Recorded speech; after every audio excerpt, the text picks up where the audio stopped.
What up, people? I know we've been gone for a minute. I know I've been gone for a minute. But we back. Back with the Mr. Parker is a dumbass podcast. I'm waiting for the cast to, fill in. But we back. We're gonna keep it popping. I'm, or I'm gonna get it popping, as it were. I appreciate y'all for rocking with us. Man, it's been a long time. It's so much stuff that be on my mind, but I'm gonna get back to these videos. I'm gonna get back to live streaming. I'm gonna get back to just talking to y'all like this. Just gotta get off my chest. Twitter is usually my outlet. Follow me on Twitter at DaRealMastalin. It's nothing but fuckery going on Twitter. That's all I do. But there's a lot of stupid people in this world. A lot of stupid people in this world. Now, I've come to the conclusion that me as a whole and how I do things is often misconstrued, right? Now, what I mean by that is I will tell someone, yo, you're wrong, right? And here's why. I always explain myself. You gotta always explain yourself. Uh-oh. Hold on. And when I do that, Hold what on. up, Moss? Moss came in. Hey, what's up, man? We'll keep popping. I'm just doing a little rant. Don't mind me. So I would tell everybody, this is how things are and this is why, right?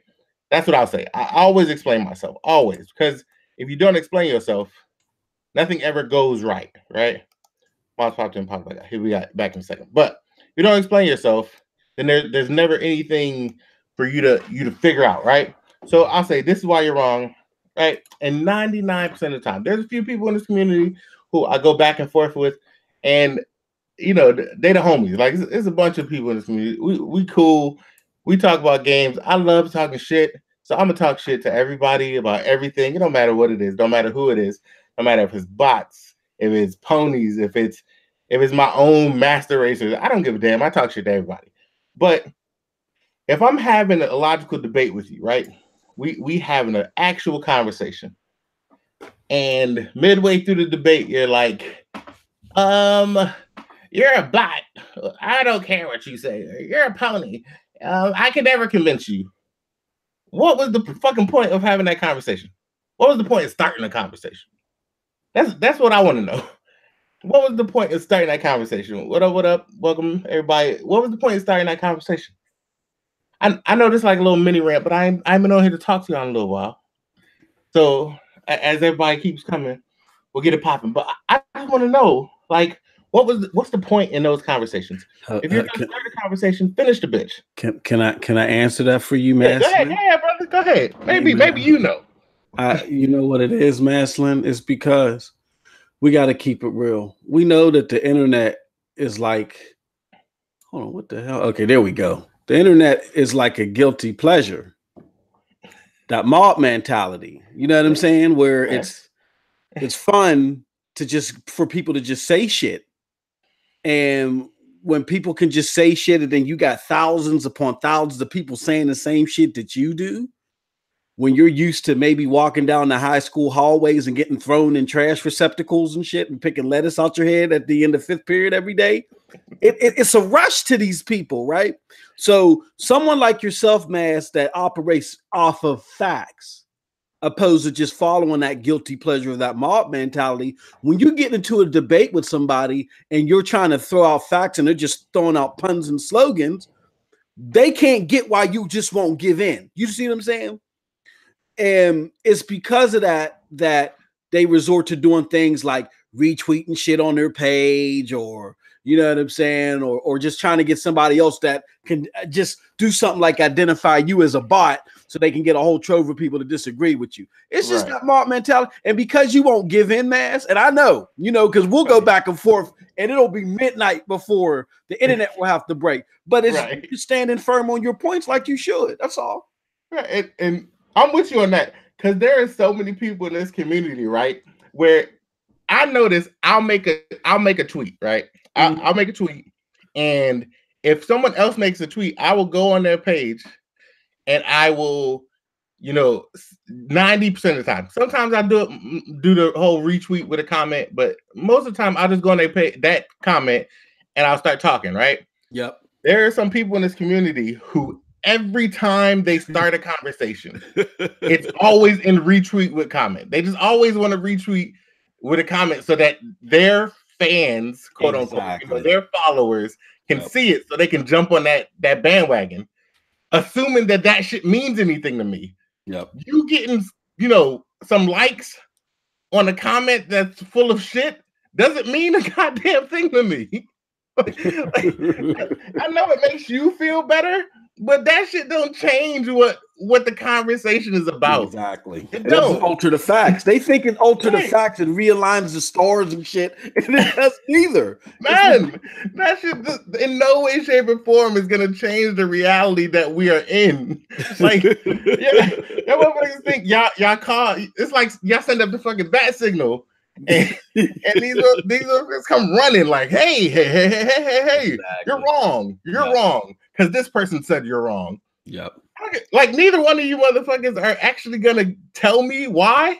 Yep. And then when I give you a logical explanation, you go off on some random ass tangent. Yeah. Like, and what's the funniest part is that y'all know me. Y'all know I set motherfuckers up for failure. That is all I do. That's how downhill I get. But yeah, I set motherfuckers up for failure. That is it. That is my entire being. That's my reason for being on Twitter. Is set motherfuckers up for failure. I want you to come at me as hard as you possibly can, because every question or every statement that I make is formulated as such for you to hang yourself. Yeah, exactly. Like, that's it. It's like, there's a cliff. You gonna go off the cliff? Shit. I'm gonna keep following. I'm gonna walk your ass to the edge, right? That's what I'm gonna do. That's what I'm gonna do 100% of the time, because I want you to fall in that pit. I want you to fall in that pit so I can just dump all this trash on you that you was asking for this whole fucking conversation. Like, I don't know how people don't understand it. Anytime I say some shit, I've already played through the entire scenario to checkmate. Exactly. Yeah.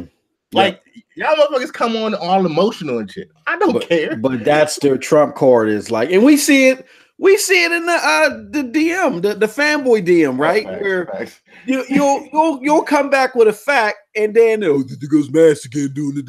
You know what I'm saying? And they don't have a logical comeback. It's just, shut your ass up. You know what I mean? Right. And then we love them all. Bless their hearts, as my grandma would say. We love them all, but when it comes to it, it doesn't, like Mass was saying, it doesn't change the reality of things.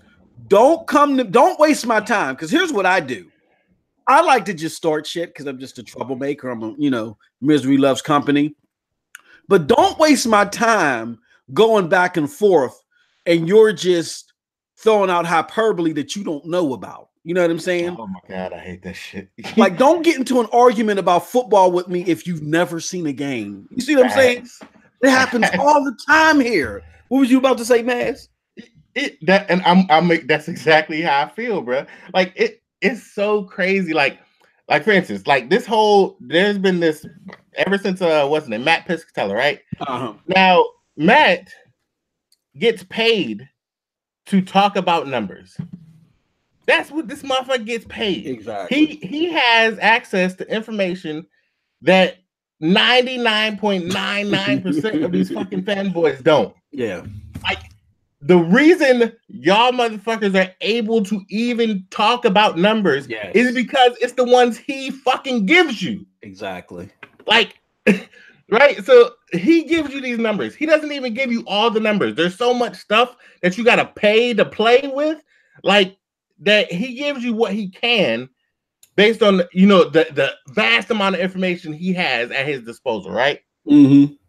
And I've seen no less than like 4 or 5 posts just attacking him.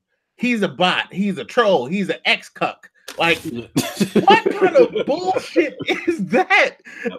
And the craziest part, the shit that is just beyond me, like that shit is beyond me, right? Is they will quote this motherfucker's numbers. Like they'll say September MPD, October MPD, November MPD prediction, right? Yeah. They will quote these numbers that came from fucking him. Yes. And then in the next sentence, we'll call him an uninformed troll. And discredit him. Exactly. Yep. Are you kidding me? Like, that shit is so stupid. It's so fucking stupid. And then the other big problem I have with the ponies, right? The bots, bots, they have this like delusion of grandeur. I don't know where the fuck that came from. Mm-hmm. But the ponies, they have this thing where if you say some shit about PlayStation, right? Yep. They jump down the largest fucking rabbit hole known to man. Yeah. And then they like Garrett made a post, a Twitter post, right? Yeah. And it was talking about how his PC is stronger than the next 2 generations of PlayStations, right? Yep.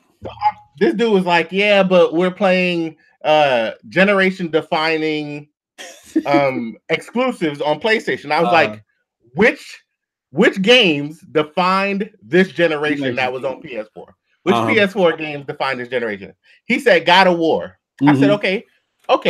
How did it do that? Yeah. Now, is that a hard fucking question? Exactly. Well, if you made that shit up, it is, but go ahead. I said, how did it define this generation? Yeah. And he was like, well, Xbox hasn't done anything. Exactly. I was like, where the fuck did this happen? Like, where did we go to? How did we take this left? This is a long fucking left. How do we get here, bro? Exactly. That's why I got to tell him, man. Look, Trump, stop talking about Hillary. You know what I'm saying? We're focused on this particular client. We're not saying that Xbox had genre defining. We're not saying yay or nay to it. You're the one that said Sony had genre defining. Explain to us how they did. That's it. That's all I said. I said, okay, how did God? He was like, you know, Xbox didn't have this. I was like, first, I don't know how we got to Xbox, but let's go with this, right? Okay, we're gonna say God of War is genre defining or generation defining. I'm sorry, because he said generation defining. Yep. What did God of War do that has fundamentally affected how games will be made from here on out, and or how third-person action games will be made, even if it didn't affect game making as a whole? Yeah. What did it do differently that is now going to change how games are made? Exactly. That's a generation-defining game. Is God of War a good game? Yes. Is it generation-defining? Fucking no. Yeah, or explain how. If you say it is, just tell me how. But that's all I ask. Mass, you got to remember that with the Twitter, with the social media generation, they have lost the ability to do simple tasks such as answer a question. The ability to answer the question is now out the window because you are given goal. You're given task, and then the next step is just follow task. So if Xbox is trash, then you just follow the task of repeating Xbox is trash. If Xbox has no games, you just follow the mantra of Xbox has no games. Your reasoning will trickle down later by some of the more sharper ponies or whoever, or fanboys, or from whatever side. But that's what they do. They just operate like in a tribal mentality where they don't think for themselves. So you asking something like a simple question cannot register. That's the whole problem. It's the whole problem. And I don't understand it because you know me. You know me. I'm simply gonna ask questions. That's it. I'm gonna ask, and then people. The craziest part is that I'll ask a question, right? And they'll go off on some random ass tangent that'll lead back to a straw man that they set up. Yep. And then be fucking mad. Right. And then be mad when I ask them the question again. I don't know what the fuck they come on. I asked it, and it'd be the simplest questions. Like I asked the equivalent of yes or no questions. Yep. A lot of times. And these motherfuckers can't give a simple answer. Like, Xbox, they're gonna fuck it up. The Xbox been fucking up. I say that. Like, I literally will preference whatever I say. I'm like, look, because I know the ponies are going to swing this shit back around to Xbox like I gave a fuck or like I was talking about anything but PlayStation. So I'll start off and say Xbox ain't done shit. Xbox needs to make fucking games. Xbox, these studios right now, they just produce vaporware. They exist, but I haven't seen the game, so the shit doesn't matter, right? If you want to be excited about a studio. Great. Be excited. But I'm not excited about a game I don't even know that they're making. They could be making the next Octodad. They could be making Sea of Piss. Yeah. 2. I don't know. So I'm not excited until I see some shit, right? So Obsidian about to show their next game, right? Great. NXL probably put out Wasteland 3. Dope. I already like Wasteland, so I'm good with those two studios and those games because I know they fucking exist. I don't know about the other studios' games. Playground, I know they're making Forza Horizon 5. I don't know what their version of Fable is gonna look like. I don't know. Yeah. I don't know. Compulsion had a really good concept with We Happy Few when it was a BioShock-esque game. Then they tried to boil the fucking ocean. Parker is definitely a dumbass post. Oh, yes, he is. And his dumbass can't even get to the chat. I keep to your own house. We're sitting up in here. He's not enjoying the chat. Yeah, I joined. I was waiting for Parker to even speak. But where the fuck is he? I don't know. He keeps sending dumbass messages because he can't join the chat because he's fucking. We're in his house. He's like clicking the link, like. I've sent him the link. You sent him the link, right? He's just copy and pasting it. It's so stupid. It's so dumb. This guy. So I'm like, look, I'll ask these questions and be like, look, I just need you to focus in because Microsoft ain't done shit. These studios exist. They haven't shown me any games. And We Happy Few, like I said, We Happy Few was a good concept when it was BioShock-esque. They tried to boil the ocean, make it do too much shit, and it ended up in a really shitty place. Oh, okay. Like, that's what happened with We Happy Few. But Compulsion, I see potential in them if they stick to the BioShock-esque thing. Like, they had something going there. Then they tried to do all this 2D shit, and you tried too much. Focus in, and you'll be fine. Did you put this in the Discord, Mass? No. Okay. I'm gonna drop a link in the Discord. Right. Not to the hangout, but to the podcast. Okay. Oh, yeah, I ain't a Parker now. You're not doing that to us. I ain't a Parker. Like, and this is the thing. So I'm like, cool, and I will start off every fucking thing with that. Microsoft ain't done shit. Yep. Now to talk about Sony, and that shit never fucking stops them from going back to Microsoft. Well, what has Microsoft done? Yeah, Nothing. Exactly. I established that shit. We talk about Sony. Like, them motherfuckers can never stay on task. Never. Yeah. No, never. because they haven't. They have that ant mentality where they're just the symbiote of the mother ant, and then they just follow whatever thought process trickles down. You know what I mean? It's like you said, where answering a simple question becomes rocket science. You know what I mean? Like, okay, you said X statement. X statement was, this is the subject, this was the pronoun, this was the adverb, and here was the period. Explain how that is a factual statement. Xbot, fanboy, fuck you. Right. You know what I mean? And that's it. Y'all know me on Twitter. I post shit just to rile people up. That's all it is. It's fuckery's sake. Inside my own post, I've been called a bot and a pony by the same fucking people. like in the midst of a conversation, you're a fucking bot. You're a pony. I'm a real gamer. Yeah. I talk shit to everybody. I talk shit to the bots whenever there's an inside Xbox all the way, like, for the whole month and a half up to fucking XO. I was like, XO, please don't suck. That was my name on Twitter. Even for like the 3 weeks after that, I was like, XO, you had one fucking job. Yeah. So I troll the bots all the time. The problem is the ponies are the ones that try to fight back with shit about Xbox. Like, I give a fuck. Yeah. The only reason I ever mention Xbox is because it's more fun to fight the ponies because the bots have given up. Like outside of we have literally given up. They've given up. Like there's nobody outside of like there's like I'll make a post and there'll be a bunch of people that be like, oh, it's trash, or this sucks, and you suck, you're fucking pony. Xbox is the best, blah blah. But outside of like those like 4 people, the bots don't fight. The ponies will at least try. Post up sugar is low. And we're gonna get to Fallout76. We're gonna get. I know. This is the one. We trying to get dumbass in here. He's the one that threw out the challenge. You know what I'm saying? Right. Right. The audience knows. He said, pop, pop, when you slap somebody got to go. Parker, bring your dumbass in here. Hey, yo, Dirt, you want in here? Yeah, hop on the link, Dirt. Like, this is the thing. Parker, y'all know how Parker does. Parker will challenge everybody and their mama to a goddamn debate, and then he won't show up.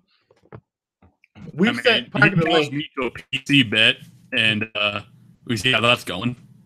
Right. We sent Parker the link 1, 2, 3 times over the last 30 minutes. He ain't in here yet. But we want to talk about that as a warm-up too. Like, post up. I know his sugar's low, but he put something good in the chat. He said, this generation has been average at best. I totally agree with that, man. And it's not an Xbox thing. I agree with it because it's like you said, man. It's like I really like God of War. I think I like God of War maybe a little bit more than you do. You know what I'm saying? We got similar tastes. You know, I'm not going to try to stain you with the Fallout 76 love, but besides that, we got similar tastes. But I think I may like it a little bit more better. But as far as what I call it genre defining, I mean, if you want to say that the genre is defined by polygon and compute units being sharp, okay, fine. You know, God of War looks fantastic. If that's what you want this generation to be about, just purely looks, okay, fine. But we're talking about as far as like innovation, like taking gameplay to the next level. You know what I'm saying? Like, is there anything really new in God of War like there was like in a BioShock? You see what I'm saying? Right. Presented in gaming to where you really want to define that genre. Like when people look at what was going on in this generation 5-10 years from now, if you call God of War, what was so innovative about God of War? You know what I mean? You want an showstopper? You can hop in. I'll send you a link. Oh yeah. Yeah. And I'm with you. Like I said, this whole generation, there's very few games in this generation that have defined the generation, the genres, anything. Like last generation, you had, you know, the Gears defined the third person action game, like that third person cover shooter. Gears defined that shit. Yep. You know, games like Quake, and then Halo came in, and Halo defined that first person super sci-fi ultra big. It defined that for a large portion of games coming after it.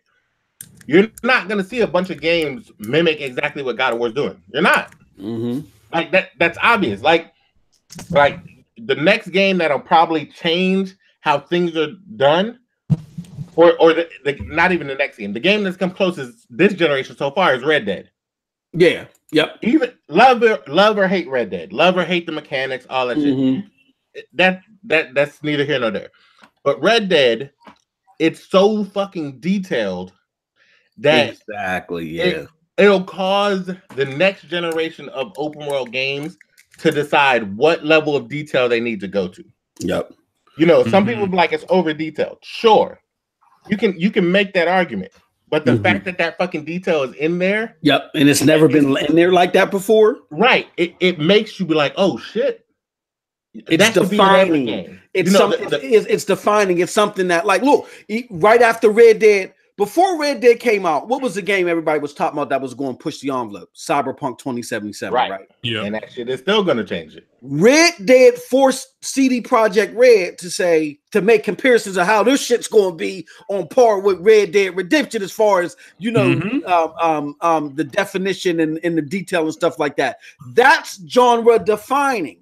And what I don't get, and not to cut you off, man, I'm sorry, but what I don't get is I like God of War. I like it a lot. You know what I'm saying? I'm gonna, when I do my review, I'm gonna give it a good score. Am I gonna give it a perfect score? No, but there's reasons for that. But I'm gonna give it a good score.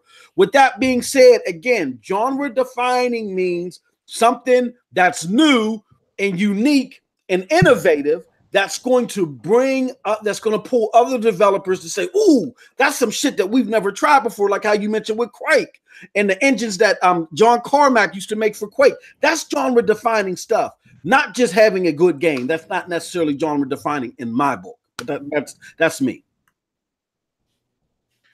And that's the thing. Like this, there's so much game. God of War, I give it like an 8.7, 8.9. It's a very, very good game. It was dope. Loved it. I played on the hardest setting. It had a lot of detail. It like God of War's issues for me was enemy variety was lax. Yeah. To me, and most of the combat boiled down to throwing your axe or doing the downward swipe with your fucking blades to pop everything up in the air. Like a lot of the combat evolved into that. Yeah. You know, and then spamming the shit out of arrows. Yeah. Like, it's just the reality of the situation. You spam the shit out of arrows, right? Yep. And that's what it evolved to. But was it bad? No, it still was entertaining. It still kept playing. Like I played through the whole goddamn thing on stream. Everybody saw it from start to finish. So it's one of those games where it defined itself because it was such a good game. Sure. But it didn't change how games are made. It didn't make developers sit up and like, you know what? Exactly. I need to start doing that. Yeah. There's nothing in it that was like different from any other game. They exactly. Just did They did what they mixed it together was in there, and they just made it good. Yep. They did what already exists and made it good, and that's what Sony does as a whole. Yeah. Like Sony is very good at taking other concepts and making them better. Or making them smoother. Yeah, making them like Spider-Man and Insomniac, right? Oh shit! And Insomniac took everything they learned from Sunset Overdrive and made the best Spider-Man game they could. That's Insomniac's words. That's fact. That's right. Fact. That's Insomniac's words. They took everything they learned from making a big open world game that didn't suck, that wasn't fucking Fuse, and making the best Spider-Man game they could. And that was outstanding. Outstanding. Good on you to learn from what you did. Right? Sony was like, here, I'm gonna throw some money at you. Y'all do what y'all do. Hopefully Microsoft does that to these new studios. Hopefully that unlimited budget and all that shit. Yeah. Hopefully that's all true. Hopefully it's fact. That's other thing. I see motherfuckers on Twitter mad that Microsoft is putting their games on Game Pass and giving them unlimited budget. I saw that. Can somebody y'all got any reasons for that? Does that shit make any sense to y'all? You know what kills me though? I'm not gonna name any names because I'm not gonna do that. But what kills me is this. Oh, now y'all want to talk about numbers. When Matt Piscatella, the number guy, every time Sony wins an MPD, Matt Piscatella is the motherfucker y'all run to like y'all came out of his nutsack. But as soon as he says something about the console across the street, see, now y'all want to talk about numbers. Like, stop it. You know what I'm saying? The X is doing good. It's doing good. And it makes them salty that it's doing good because they want it to do bad just so they can go rah, rah, rah. But what they don't realize is that if Xbox does bad, then your console of choice is going to do worse because it's not going to have any competition driving it. Exactly. I don't get it. Exactly. Like, look, you guys gonna have to stop speaking logic, all right? It's like process shit. Like, seriously, I noticed that shit has to not make sense for these niggas to understand that shit. Like, if it makes sense, they just gonna like they don't know what the fuck to do. Like, let's play this game. Oh, my bad. That was me. We good. Yeah. I'm with you though, brother. I'm with like it. This shit has to go like so far left. Like, and again, I am the king of fuckery. I have trained meth in the ways of my fuckery. And backfired a few times. Not gonna lie. I've trained others. I have so many proteges in my fuckery game. I am the king of it. But like when it comes to actual conversations, these motherfuckers can't have them. Like, and I'll mix in my fuckery with a normal conversation because this shit is normal to me. Like I said, there's always the end game. But it's like the stupidest shit, the most minute shit that you're like, I don't even understand how you could logically make this dumbass connection. Now I know you guys saw Microsoft was paying MPD, right? Oh, Dude. see that? Yeah. That was worse than what was it? The 1 month when State of Decay one, and I shit on everybody's grip. Wasn't good enough. Yeah, Oh my god! I don't believe MPD. I don't believe send the feds. I don't believe them. Oh No. They can have this win, but they gotta give them sales to prove it. bruh.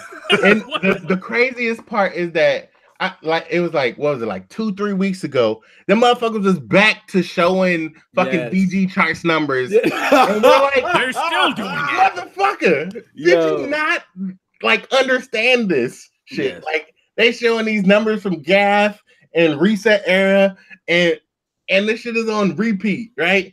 And then the actual numbers come out and they don't match. Yes. And you're like, well, it was close enough. What the fuck? No, bitch. No, bitch. Okay? I want to put this out there. I want to make this abundantly clear. Fucking VG charts, they guess. Go to their own fucking page. They tell you that it's all guesstimation and it will be changed when official numbers release. Exactly. They make shit up until some actual numbers come out and then they change them. That shit, I've seen I've seen this shit change by the fucking millions. Yes. By Absolutely. millions. That's not a hypothetical guess. That's not close. That is fucking wrong. Period. Absolutely. I mean, just look at the Connect story with Aaron Greenberg. When the first Connect came out, VG charts had it pretty low, and then Aaron Greenberg literally quoted them or whatever and laughed at them because the Connect sales were way fucking higher than they thought it was. It broke Guinness World Records and shit. Like, stop using VG charts. Stop. Yeah. Anybody who uses VG charts takes an instant L. Yeah. I'm sorry. But you do. Also, if you ever in your fucking life use an MPD number and then talk shit about Matt Piscatella, exactly. Okay? Straight up and down. Like straight up and down. Unless if Matt Piscatella said the X was selling badly, they don't care. Anything positive Xbox, well, that shit ain't real. Right. Like that shit is so stupid, bro. Like if the X is selling well, great. If it's selling bad, great. You still get the win. You still get the win. You still get that full NPD. Like X could be selling fantastic. PS4 is still beating its ass. Right. That's what I don't get. Your console of choice is absolutely dominating, right? So why do you wish Xbox is failing? If they get some type of positive news, oh no, that shit ain't true. It ain't true. Hell no, man. Come on. Well, I big up to the homie Randolph Thor. I heard him say that, and I think there's truth to this. He said that a lot of these younger people are the ones that do this, right? I mean, we got some old heads that that fanboy too. But what it is that their mom came home with the Sega Genesis, and that's all she could afford. And so, of course, that's because that's all they could have in their home. They're like, oh, yeah, Sega Genesis, Nintendo. Oh, I don't want to play that because they can't afford it, right? And as they get older, they keep that same mentality. If it's not the thing that I originally pick up or buy, I don't want nothing to do with it because it validates my purchase. You know what I'm saying? And unfortunately, that mind state carries over into people wishing that the competition dies when, again, competition is what drives your system. Do you think you would have got the PlayStation if the PlayStation 3 was successful? You would have still pretty much had the same CPU layout, maybe some bigger RAM or something like that. Shitty graphics because Sony told you last generation this was the base model that they wanted to sell for 2 generations. You would still, if PS3 would have beat the Xbox, you would still be dealing with the PS3 architecture. Just think about that. Think about that. How shitty the multiplats ran on the game. You know what I'm saying? The only games that could utilize it were the PlayStation exclusives. Now, y'all toot the PlayStation exclusives this time around. But if you really think about it, how many PlayStation exclusives have you fallen out the window for? Uncharted 4, God of War, Spider-Man, and Last of Us. Everything else was a remake or something that just maybe sold a couple million. You know what I'm saying? That end up becoming available either on PC or end up becoming an Xbox anyway. So you would have dealt with that PS3 cell architecture for another year just to play those 4 games? No, I don't think so. So think about it. Microsoft pushed Sony to do better, and Sony did better, and congrats to them. And hopefully Sony will push Microsoft to do better. But you need somebody on that other end of the pendulum to push your console of choice to do better, period. Absolutely. Right, because it damn sure ain't Nintendo. Right. Like, you can do it. Go ahead, baby. Like, they like that auntie that's just like, you got it. Like, Nintendo damn sure ain't in the competition. And you know what, Marcy, you're right, man. If Game Pass continues to do good, right? I guarantee Sony go come out with their own version. Call it PS Now, whatever. Yeah, I'm saying, man, shit. Competition is good. Look, I just want to say this. Yeah. For these idiots, right? If Microsoft was to get out the gaming business right now, like, what the fuck would y'all like Sony fans do? Like I sometimes wonder, what are y'all gonna throw a fucking party, a parade? Yeah, street? Like, yo, y'all gonna miss on a lot of fucking games too. Like, don't act like, oh well, Sony's gonna cover everything. You think like at some point Sony will probably even not really do gaming. It wouldn't even be their priority. Like, Microsoft is pushing them to be this good. Like, some of them really doesn't understand that. Like, they just think it's like, you know, I'm a PlayStation fan, you're an Xbox fan. Like, I hate Xbox, everything about Xbox. And because they hate Xbox, they also hate Microsoft. So it's just, for some of these dudes, they don't understand how this shit really works, though. Think about it this way, Butter. Now, Sony is winning handedly, right? So therefore, because they kind of blew their load, they're falling back on E3. Let's be honest. That's what they're doing. They're falling back on E3 because they blew their load, because they dropped PSX and they dropped Paris Game Show. But can you imagine what would be happening if Microsoft dropped out of the game, period? Oh my God. Like, they would have pulled out of E3 years ago. There would be PSX once every 10 years. Come Sony on, fans would be like, they will want Phil's head on the stick by now. Like, they'll probably be knocking on his door. Like, Phil probably have to hire, like, leave the fucking country, because that's how deep they're gonna get with this shit. Like, you know what's the craziest part, right? Is that all these Sony people are like, yo, Xbox needs to get out the game, yada yada, right? Mm-hmm. And they're like, you know, Sony doesn't see Xbox competition, yada yada. Y'all motherfuckers have lost y'all fucking mind. Sony is beating Microsoft's ass 2-1 in the US, or almost 2-1 in the US, and 3-1 over most of the rest of the world. In revenue, that shit's within, like, you know, it's not even 2-1. Right. It's not even close. It's not even that, you know, that 2-1 ratio. If you believe that Sony doesn't want that other $2.5 billion fucking dollars worth of revenue, you have lost your goddamn mind. See, Matt, this is how they look at it, right? They looking at it from their point of view. They're content with what they're getting. So they're not even thinking about Sony. That's how some of these fanboys work, right? It's about what they think is best for Sony. Now, what Sony think is best for Sony, that's how a lot of them see it. It's like, you know what? I think Sony should do this. Sony been around since some of y'all niggas even fucking existed, since y'all been swarming around your father's nutsack and shit. Like, they know what the fuck they doing. Like, you can't try to like speak up for the companies. And I seen a lot of them do that. Oh, this is a dumb move for Sony. I'm like, bro, Sony and Microsoft pay people millions of fucking dollars to come up with strategies to do shit like this. Like, that's just some of the things I be looking at these fanboys like, bro, they've been doing this longer than you, before you've been around. So let them do what they do. Like, Sony is not gonna they don't want Microsoft to get out the game. And for the record, if 360 didn't exist, Sony's network would be like, when it comes to online gaming, it would be still be fucking poor as shit. No party chat. Yeah. If Microsoft was to stop at the OG Xbox, I don't even think they will be online gaming as this good.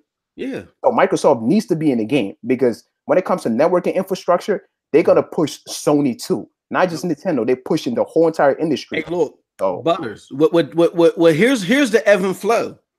Microsoft throws it out there, and they throw it out there sloppily. Sony picks it up when everybody ain't looking, and they dust it off and make it smooth. I mean, look at it. You know what I'm saying? You had the situation with the what do you call that shit? The cable thing. We're about gaming. Now you got the PlayStation View. You know, every time I see ESPN, they're advertising that shit. The DRL. The funniest shit, right? The shit that has me dying, and it shows how motherfuckers don't actually pay attention. Microsoft's reveal for the Xbox One 2013, all fucking TV, very little games. They said we're gonna show all the games at E3. E3 comes along. Microsoft didn't show shit but games. Yep. Right. Sony showed off TV for 30 fucking minutes. Yep. 30 fucking minutes, but they won because they said 400 instead of 500. Absolutely. Right? Absolutely. And then the next year, Sony shows off more fucking TV. Yeah. Like every E3 up until 2016, Sony showed off a new show or some statistics or some shit about fucking PS View coming on, or like they've been talking about TV all this fucking time, and everybody just kept brushing that shit to the side. I don't know. Post up. I don't know, bro. I don't know. He's scared. He keeps sending these things. He post up. He said, send him the link from your iPhone. All of a sudden, he can't get it. Now it's my fucking stupid shit. I definitely agree, especially with what Matt just said. If you look at Microsoft, at one point in E3, they had stopped showing statistics, so they used to do the number game too. Exactly. And they stopped doing that. They just came in and say, look, we're just going to get straight to the games because that's it. Because whenever they do these shows, they have people in place like LaButta was saying, that they pay thousands of millions of dollars to analyze public data. You know what I'm saying? And I think in terms of gamers, we tend to be selfish because a lot of the opinions we have is based on our needs and our needs alone. And a lot of the time, companies are making a decision not just based on the hardcore audience, but the whole gaming community as a whole. So if the gaming community is trending in a certain direction, then they're going to make decisions based on those trends, even if the small hardcore community is not trending in that same direction. The many outweigh the few. So it's more casual gamers than it are hardcore gamers. So if the community is trending in a certain way, then the companies are going to go in that direction. And a lot of times it's a direction that the hardcore gamers don't feel. Let me say this too. You know what I'm saying? This is one thing I don't fucking understand with people, right? I remember on the PS, what was it? When the PS3 and the 360 came out, people were saying, yo, wouldn't it be fucking cool if you could have YouTube? Wouldn't it be cool if you could do all of this streaming shit? Netflix. Everybody was saying shit like that. Like, right, even when the PS2 era was ending, people were saying like they want streaming on their console, like they want to able to do all in one, like able to watch TV, switch back and forth. Then when fucking Microsoft give that shit, all of a sudden they want to uproar. It's like you ask for something when it's given to you, then you like, what the fuck? Like Microsoft had that with the OG Xbox. That's a thing though. Like people That's crazy. was asking for shit, right? All the things that these systems are doing now, the OG Xbox was doing. That's where Cody come from. Yeah, they still complain. It's just like to spoil your fucking kids. You give them shit and they still fucking find something to complain. Because that's a good analogy. Because it got to be the right parent that tells them. And the thing is that right now Xbox is the mean grumpy old dad. So when mean grumpy old dad tells you there's a conspiracy behind it, but little sweet little lovely mom. You know what it is? I think Microsoft cared where Sony is just like, there it is. They're like the type of parent, you want to cry, I don't give a fuck. You can sit there and cry your fucking eyes out. Like, that's how they really are. Like, like that's how Sony is. Like, that's why the fans don't say nothing. Sony give it to them. They like, that's it. I mean, I don't want it, but I can't complain because I know they're not gonna budge. You feel me? Like, it's like your shit is just gonna like take you and toss your ass in the room, lock the fucking door, like let you fucking cry in the basement all day. You gonna be like, you done fucking crying? Yeah, I'm done crying. All right, you know what it is? That's a good analogy because this is what it is, right? Yep. Microsoft, I say this all the time. They talk too fucking much. Yeah. They do. Right. That's good and bad because they be talking, but they don't say shit, or they say the wrong shit, right? So which puts them in a position where everybody can scrutinize those words. PlayStation will come out. They don't say shit. They'll put out some cryptic ass tweet. Yeah, their fan base will make up this entire fucking world that exists around that one fucking tweet And that would be the narrative. Because PlayStation knows they don't cater to the hardcore. They don't. They let the hardcore make up shit, and then just PlayStation will come out and say, well, it's not quite that, but it's this. Or they'll take some little idea and be like, well, it's this. Like, people will be like, PlayStation or Xbox makes a whole bunch of controllers. Keeping it a buck, PlayStation makes a bunch of fucking controllers. They tweet that shit out all the time. Xbox just talks about it fucking more. Yeah. So that's the difference. Xbox makes custom controllers. Trailers and shit for them. They put out these fucking because they want to sell this custom controller. Like they let you make a custom controller. So anytime anybody does a colorway or any shit, they just put that shit out. And it's by the people that everybody follows. By Aaron Greenberg, it's by Phil, it's by the people that talk too fucking much on Twitter. Right. They do. They really talk too much, but they're never saying shit that matters. PlayStation doesn't give a fuck. They just talk. They say one little thing. Their fan base makes it a thing that echoes throughout Twitter. And by the time it gets to the last person, it's like PlayStation should be like, yes, so there's a game. When was the last time you even see Yoshida on Twitter interact? Exactly, bro. Like, he'll do it sometimes, but he'll like come out. Like I said, he'll come out and be like, yes, there's a game, and that's all they'll put on fucking Twitter, right? And then by the time it gets to the gaming community and YouTube videos, it's PlayStation is making a new AAA exclusive with it has Michael Bay directing it. With Samuel L. Jackson, Denzel Washington, his mama, like all star in it. With the greatest directors or the greatest game makers of all time, Yoshida, Stan Lee done came out of his grave and he's gonna draw it. Like, that's what the fuck happens, and it just spreads, and then 3 months down the line, it's fucking Dreams, and you're like, that shit's been done. It's like, as they say, 17 times. When stories get passed down to history, by the time they get to you, it changed a million different times from the original story. And then when when they get Dreams, they still going to damage control. I mean, what they were saying, but Yoshida didn't promise it was going to be anything. All he said it was a game coming out. So I don't know why y'all get all exactly. I'm already calling the game in hell. That's what the fuck happens. I mean, if I look at Dreams, I look at a Spark. I look at a Project Spark, which everybody gave hell and trash. But hey, look, but they got a 90 Metacritic score, so you can't really count it. So it's just the different forms of it. But they got a 90, right? So Dreams, and that's the other thing. That's the damage control. And that's the other thing I'm gonna say, and I'm gonna keep saying this shit. If you are a man-child who needs another motherfucker to tell you whether or not you like something, talk about it, Mass. Throw your controller out the fucking window. Straight out the window. Oh, hold on. We actually got the dumbass in here. Let's go. Oh, he made it. Mr. Parker is a dumbass. We can finally move on the show. Welcome to Mr. Parker is a dumbass. Where he is actually a dumbass. Like, this shit is the dumbest shit. I'm pretty sure this motherfucker didn't have the Google Hangouts app. They'll quote IGN scores. They'll quote a whole bunch of shit. None of that shit matters to me. You are taking gaming advice from the motherfucker who couldn't pass the Cuphead tutorial. Like, you're taking gaming advice from the people who said Spyro the fucking Dragon is too hard. Wow. What? You're taking advice from these motherfuckers. Why would I give a fuck about his gaming advice? That happened. That happened. And these are the people that you're quoting. This is their game of the year. I don't give a fuck. It's not my game of the year. Bro, I stopped listening to IGN years ago when it comes to... I remember one time, like, we watching them live stream a game. I got so mad because how badly they play games. These are the same people that reviews games. They can't even pass the first level on no game before they quit. Like, when they know they struggle, they start talking a whole bunch of bullshit. I'm like, listen... Is that Parker trying to say something in the back? He's under the pillowcase again. At least he's here.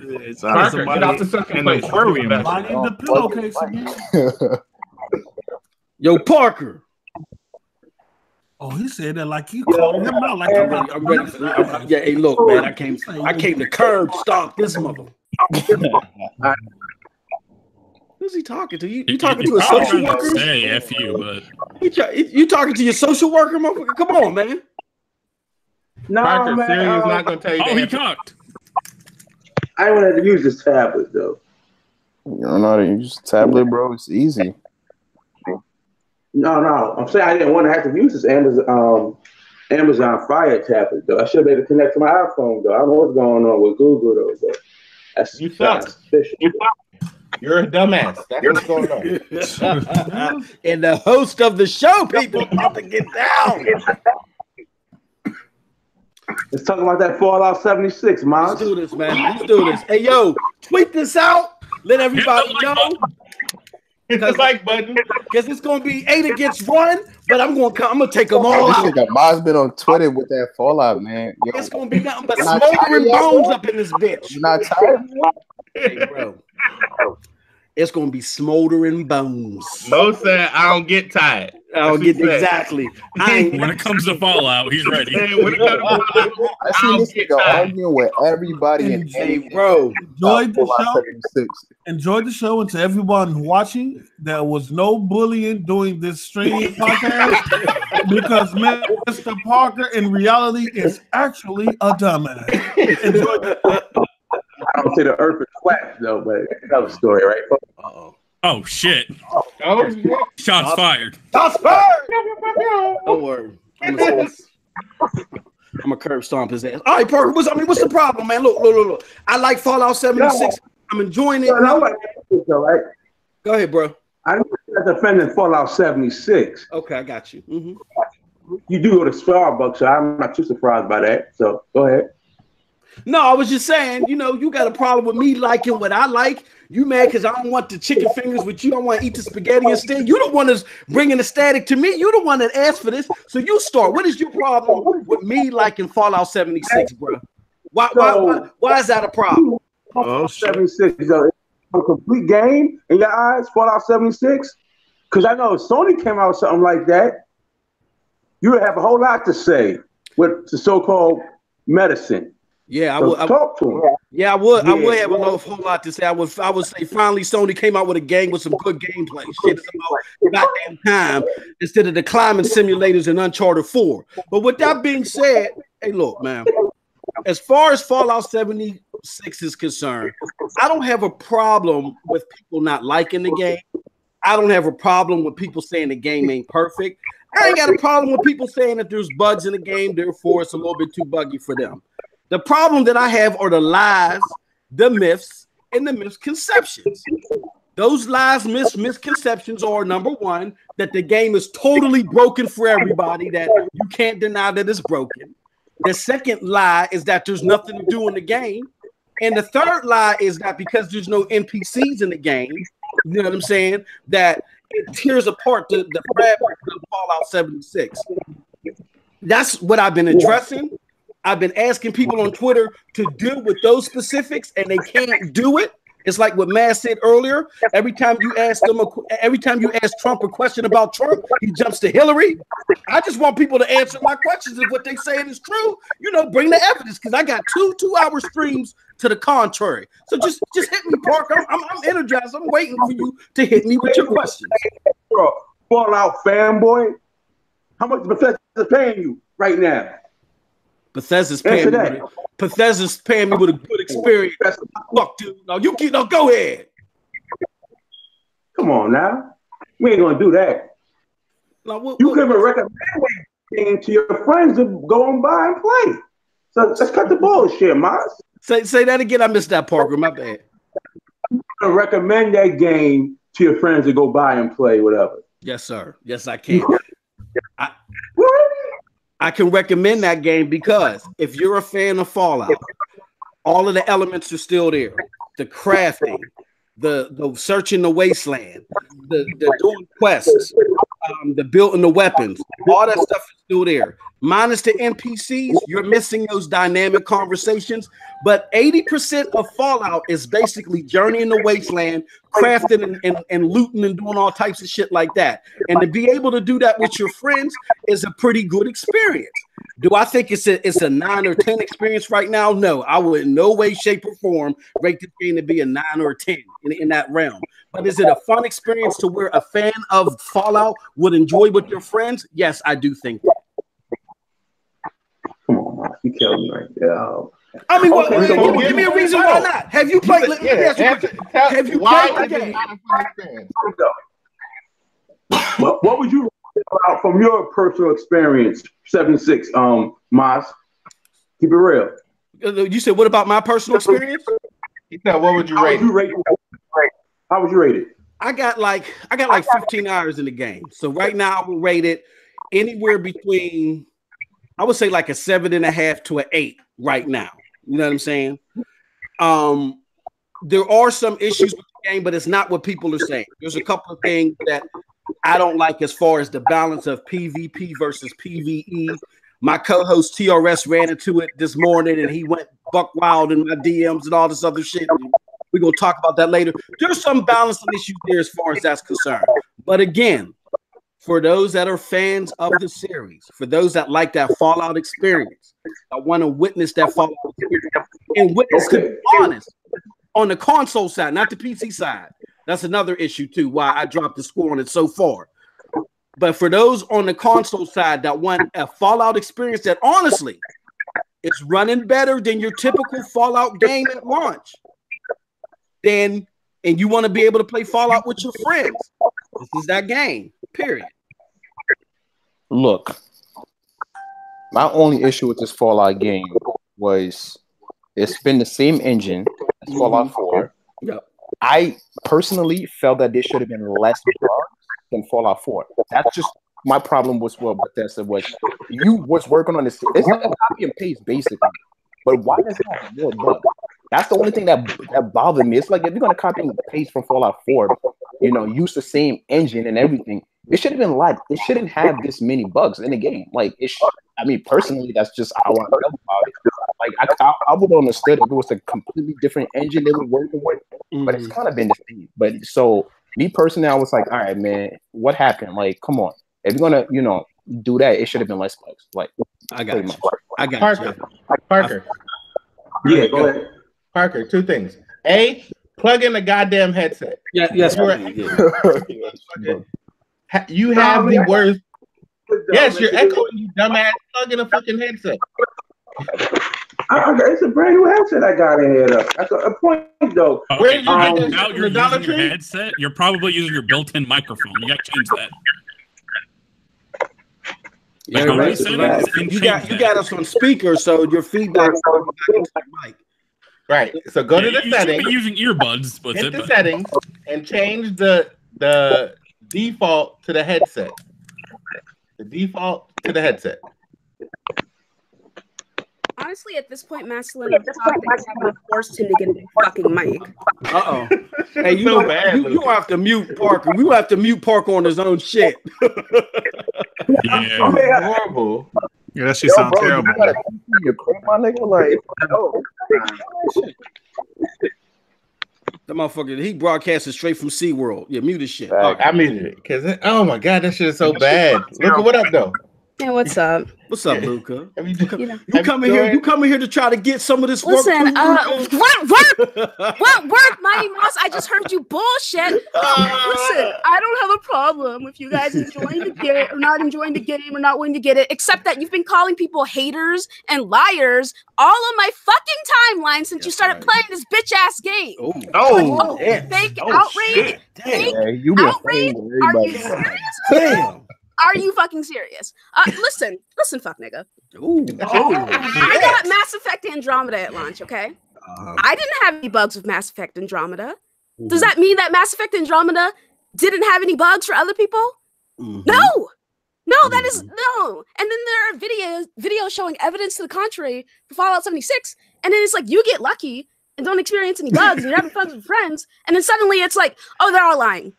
It's fake outrage. The people who are hating on this game aren't even Bethesda fans. I'm a fucking Bethesda fan. Fuck Fallout 76. How many hours you got in Fallout 4? How many hours do you have in Fallout 4? Who, me? I got like about 30, 40 hours. Okay, so I have 3 playthroughs on Fallout 4, which I've played 50 plus hours about each time. So Bethesda fan. Okay. I played through Skyrim 3 times. Okay, Bethesda fan. Now I'm just trying to understand. All right. I'm just trying to understand. What? how you could just really come up on this show and say that you have no issue with people disliking the game when you have been showing that you have an issue with people disliking this game on my fucking timeline. Like, hey, Mr. Parker, them dumbass might have this issue. Sit this one out. Hey, sit this one out. Hey, sit this one out. You're Mr. Parker, you gonna have to sit this one out. You're substituting. It is a bad when I'm talking lot. Listen, it is a bad fucking night when I have to listen to Mr. Parker talk and he's actually speaking sense for once. Oh my God. For once. I didn't even understand. I want you to know that Luca walked in the door, she pulled her dick out and put it on your forehead. In the manner that's according. She came in like Biggie. She came in like Biggie. She kicked in the door waving the 4-4. God damn. Hey, yo, big up to Mr. Righteous Fish in the chat too. He said, kids movers listening to this saying, see, black girl attitude. I know. Not joint with smooth as a breakcore, man. You know, bugs in video games is something that I have really strong feelings about. And I'm just talking about the bugs that break your fucking game. I have an issue with that, yeah? But it's just like, for me, I don't have any problems with people who are enjoying the game, who are having fun, who are just like having a jolly good time with their fucking friends. Woohoo, great on you. But then I get annoyed when I'm minding my whole ass business. You know, I make my little opinion pieces, and then I get comments from fuck niggas like, Luca, okay, yeah, I mean, all games have bugs, Luca. It's not a big deal.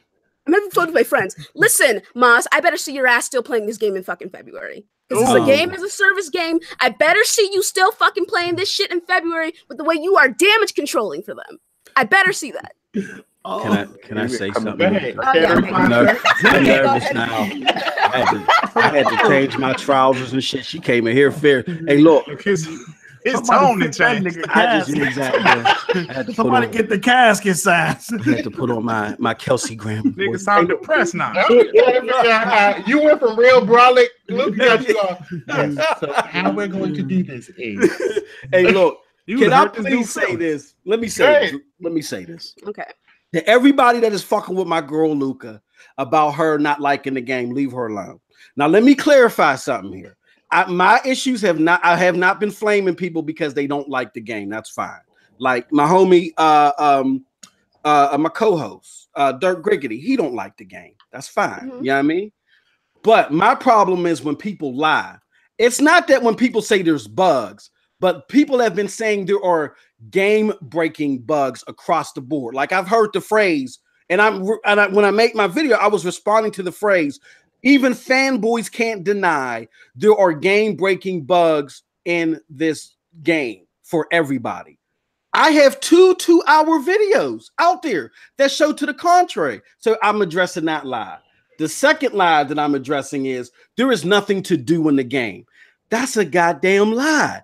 At one instance, I had to guard my secondary camp. I had to do an escort mission because I accidentally triggered that shit. And then I had to do a quest at the same damn time. Now, again, if you think that the stuff in the game is boring, that's subjective. I'm not going to say anything. But to flat out lie and say there's nothing to do in the game, that's a problem. Lastly, the thing that I'm having the most fun with is people saying that Fallout is about the NPC interaction. You know, if there is no NPC interaction, then you don't have a Fallout game. Now, you may be somebody that favors the NPC interaction, but if you want to cut out 80% of the other stuff that you do in the game for NPC interaction, that is, again, like how I described in my video. Saying that you're a fan of Golden Corral, but you only get the garlic wings. And when they don't serve the garlic wings, you're like, oh, no, get the fuck out of here. I can't eat here. You're just a fan of garlic wings. So in the same scenario, if all you care about in Fallout is NPC interaction, you're just a fan of games that have NPC interaction. There's so much going on in the game. Now, again, if you don't think what's going on in the game is good, that's different, and I'm not even going to waste my time with you. But to tell those flat out lies, there's nothing to do in the game. Fallout is experiences about NPC interaction. Oh, here go this fuck nigga from SeaWorld again. Fallout is about NPC interaction, and then the bugs breaking the game for everybody. I just put out my two-hour videos to prove otherwise. So that's all I'm addressing. I'm not addressing people that don't like the game. It's just the people that want to throw the lies out there. I'm just saying, Mighty Moss, that even though hyperbole is a thing in the gaming community, if a majority of people are having the same issues, it makes sense that folks would be like, oh, everyone is experiencing these problems. Just like there was a blanket, everyone on Mass Effect Andromeda. As I stated prior, I didn't have any issues with Mass Effect Andromeda. No bugs. I was perfectly fine. But I saw the people around me experiencing bugs. I had close friends tell me, hey, I've experienced bugs. I've had close friends and friends of friends say I was experiencing bugs. I saw the videos of the bugs and I was just like, okay, like if you really want to apply that kind of thinking, you could apply it to everything because we apply hyperbole to everything, you know? And that's just kind of how it is in the gaming community. Actually, that's kind of how it is in life. Anything happens and it becomes like bigger than it needs to be. But it's just like, for me, how many hours you played in the game? 15? Yeah, for me, it's just like, you are one of the few people who got really fucking lucky. Well, see, here's the thing. I know about a dozen other people that play the game that say exactly what I say. Now, if I was the only, like, let me give you an example. State of Decay 2. When I played State of Decay 2 for the little bit of time I played on PC. I had no problems. But again, I know people personally that played it that had problems because they were playing it on the console. So I get that. My problem is, like, I got into it on Twitter with the homie Nick Bunny. I like Nick. I love you, Nick. Don't take it personally. But here was my issue. Nick said, I don't have to. My issue is with people that don't play the game, that want to use another man or another woman's experience to sit there and do this pile-on act. Like, for instance, Nick said, I said, Nick, we're going back and forth, but you never even played the game.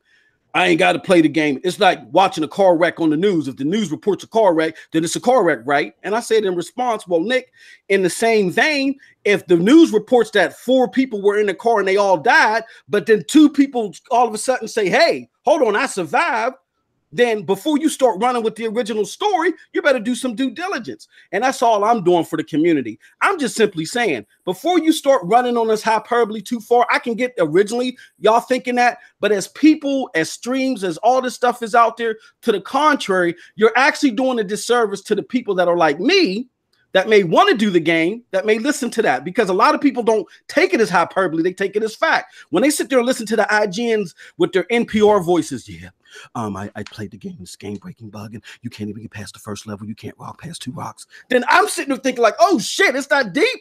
I better not touch the game when it's not that deep. So that's all I'm saying is, like, I get the average Joe Blow on Twitter throwing out that hyperbole, but when you got multi-million-dollar companies that are just doing this pile-on effect, what I've coined the POBs, the pile-on buffoons, when they do that pile-on buffooning, then the average person that doesn't know any better is going to take that as gospel, and that's my problem. Okay, now while I completely understand where you're coming from, in most cases, I do agree with you. People should just play the game for themselves. However, $60 is a pretty steep fucking hill, man. It's like you can't really expect people to pay that kind of money on something they are not sure is going to work. Because as I said before, you and a couple other people, lucky ones, you guys are lucky. But then there are others who also paid the $60 and who've had a terrible experience. Like, you can't really go out and say, hey, I know that there's a slim chance that the game's going to work for you, but you should still give Bethesda your money. Like, maybe if the game was free to play, or maybe if the game was like $15, $20, I'd be more forgiving of it. But $60, this is a AAA game from a big time studio. And then another thing that just really gets to me is that this is... No, I'm laughing at Mr. Righteous Fish. This dude, he's always trolling me. Not to cut you off, Luca. Mr. Righteous Fish said Bethesda paid for MM2K's hit replacement. Man, get the hell out of here. I definitely want to say this. I definitely want to say let me finish though. Okay. Now I'm gonna put this on myself as well. Okay. For a very long time, because I personally did not have as many issues in terms of Bethesda games with the bugs. I got very lucky with Fallout 4. Okay. I waited to play Skyrim on my PlayStation 3 until like the Legendary Edition where everything was fixed. Originally, I played it on my brother's Xbox, so I was fine, right? I played Fallout 3 way later after everything was fixed. I played through some of New Vegas way later after everything was fixed. I got lucky. I didn't experience those kind of bugs, right? But it's like seeing that Bethesda has been doing the same thing over and over and over and over and over again with their games, releasing them in this state, and then the community comes and they fix everything. And then Todd Howard even goes on stage. It's like, oh, I've heard that our games have bugs. Ha ha ha. I mean, the internet said it, so it must be true. To the point where they're even like making jokes about it, where the nickname Bethesda has been coined. Now, if this was just one game, if this was just the one game where they fucked up like this, yeah, I would roast the fuck out of them. I'd be pissed. I'd be like, how could you release this game in this state? But you know what? I would get over it. I'd be like, okay, whatever. All right. Hopefully they do better next time. But it's like, hopefully they do better next time has been like a staple for Bethesda games since fucking, what was Oblivion buggy too? I don't know. I didn't play Oblivion, but from 2011 to now, just fucking issue after issue after issue. And then it's like, I've been side-eyeing Bethesda for a while, ever since they tried to fucking monetize mods, but you know, that's none of my business. But it's like, what Fallout 76 showed me was that they really thought they could put out this piece of shit and it would be perfectly fine and everyone would just accept it. But you know what? That's our own fucking fault, because every time they put out a buggy piece of shit, we accepted it. So honestly, this outrage is long overdue. Okay, let me say this, Luca. I'm sorry, Post Up. Let me just say this real quick. All right, you see, Luca underlines a very good point here. And I'm going to reveal something here on the show, even though I'm a Bethesda fan. I was saving for something else, but Luca has scared me so much. I got to be transparent about everything. Look, here's the deal. When Fallout 3 came out, what did you hear? Oh, this buggy piece of shit. Why didn't they keep it side scrolling like 1 and 2? Then when Fallout New Vegas came out, oh, there's too much shit going on here in this game. It's so buggy. Why didn't they keep it like Fallout 3? Fallout 4 came out. Oh, this ain't nothing but Fallout 3 with Minecraft elements. Why didn't they keep it like Fallout New Vegas? Now 76. You see them say, so the circle. Yeah. No, this is what I'm revealing to everybody. And then in between that time, Todd Howard himself has won Lifetime Achievement Awards. These same people that are dogging him now or gave him a Lifetime Achievement Award, what, a year and a half ago or something like that. And that's what I'm saying. Like, y'all know what the Fallout thing is going to produce. And here's what I got to say about that. When Fallout 4 came out, this is what I'm revealing right now. I was mad as hell. The only reason why I only got 30 hours in Fallout 4 because Fallout 4 is my least favorite game out of all of them. Even Fallout 76 right now, because that's all Fallout 4 was a Fallout 3 with Minecraft elements. The industry was right about that. This is the new generation. This is supposed to be the top of the polygons and compute units, and this shit is still running the same. So I'm already there where y'all been at as far as Fallout 76 is. But what Fallout 76 represents is it is a redo of Fallout 3 with the Minecraft elements, and now I can play with my friends. To me, it has more to offer than Fallout 4. So that's why I'm cool with it right now, giving it a 7.5 and an 8. So all I'm saying is that I see a lot of hypocritical actions from a lot of people in the community, not the people that don't like it. If you don't like it, you don't like it. But the same people that want to give Todd Howard Lifetime Achievement Awards, when they finally added in an element that was different, now y'all want to get mad? Like, come on. Nah, man. You got to keep that same energy, Sue. To say the jokes you be telling me about Phil Spencer, me damage controlling, man, bro. You got a Howard onesie on right now. Hold on. We might have to resuscitate. Somebody gonna have to resuscitate this dude after this podcast because she is just killing him right now. I just want you to keep this same energy because you cannot go after Sea of Thieves and State of Decay. They said Sea of Thieves it was nothing to do. The same thing they said for Fallout 76. They said State of Decay 2 was broken at launch. The same thing they said for Fallout 76. Now you can't go at them two games, which you've been doing on many podcasts, and then go defend Fallout 76 for the same reasons that those two games had. Talk about it. Tell them. Post Up. Go back into your green emerald. Go the fuck back. No, Post got in his bag. He jumped out on your ass. Hey, look. Look. Go ahead, real quick. I'm saying this real quick. I'll let you go. Like, I haven't jumped on Moss, right? I haven't jumped on him. Fallout 76 ain't what it should be. I'm Bethesda fanboy, whatever you want to call me. I ain't jumped on him. The reason is State of Decay, like he said, State of Decay, my shit. I probably got like 60 hours in State of Decay 2. It's fun. I don't give a fuck what nobody says. It ain't been buggy for me, so I don't give a fuck about nobody else's experience. So I'm with him on that part of it.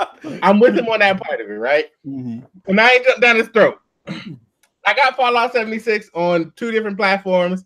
I played it on PC for about 2 hours. I ran into some shit. Yeah. I was like, I'm gonna give these motherfuckers a little while to fix it. Then we're gonna come back. Yeah. Then we're gonna come back and we'll revisit this after I give them some time to work on it. Them or the community, whoever the fuck fixes it, I don't care. I'm gonna give them some time to work on it. I'm gonna come back after, right? Yeah. So I ain't jumped down his throat. But Post Up said some shit that is very true. In order for me to not sound like a hypocrite, I ain't jumped down Moss's throat about this shit. But Moss, you sounded like the PlayStation. You sounded very pony-like. You having your pony-like tendencies. When it comes to this shit in Bethesda, where you can't get out your own goddamn way. Look, I liken it to this, man. How is your Phil Spencer, brother? Man, you be talking shit about Phil, about Satya, about everybody, and Microsoft Upper Element. But Todd Howard, that motherfucker has on the I don't feel the hospitality on this channel. You are open mic like this. I've been watching his tweets. I ain't said nothing. I just been sitting back watching, and I'm like, damage control is me. This nigga been damage control. I ain't saying nothing about you, brother, but I'm just saying, hey, man. Todd Howard right now is giving you like that golden shower, and you just singing piss on you. You're like, I want to piss on you. You in the rain, nigga. No, you're not right. I do not. I don't feel any welcomeness. I don't feel no welcomeness. I'm not doing my boy like this, man. Hey, go ahead. Go. What you saying, Griggity, man? Hey, look, Griggity got to do a show with me every week. Hey, yo, when we talk about Fallout 76, I swear that motherfucker pull out his Yeti and go downstairs, man. He's tired of there. I mean, shit. Hey, look, I'm gonna be honest, man. Listen, Moss, my boy, right? I ain't been saying shit, you know what I'm saying? Why does shit feel like an intervention? Hey. I'm not sitting on the soft sofa. Oh, hell no. Like 2 weeks ago with PlayStation guys was damage control about them not going to E3. I thought it couldn't get any worse than that. Listen, I ain't gonna lie, bro. Like, I be wanting to tell you to chill on Twitter. I be looking at my feed and I be saying, you arguing with everybody. I'm like, damn. I'm gonna change the name of the show to Mighty Moss Intervention. Yo, these motherfuckers really think they got me in the back room on the soft couch. Hell no.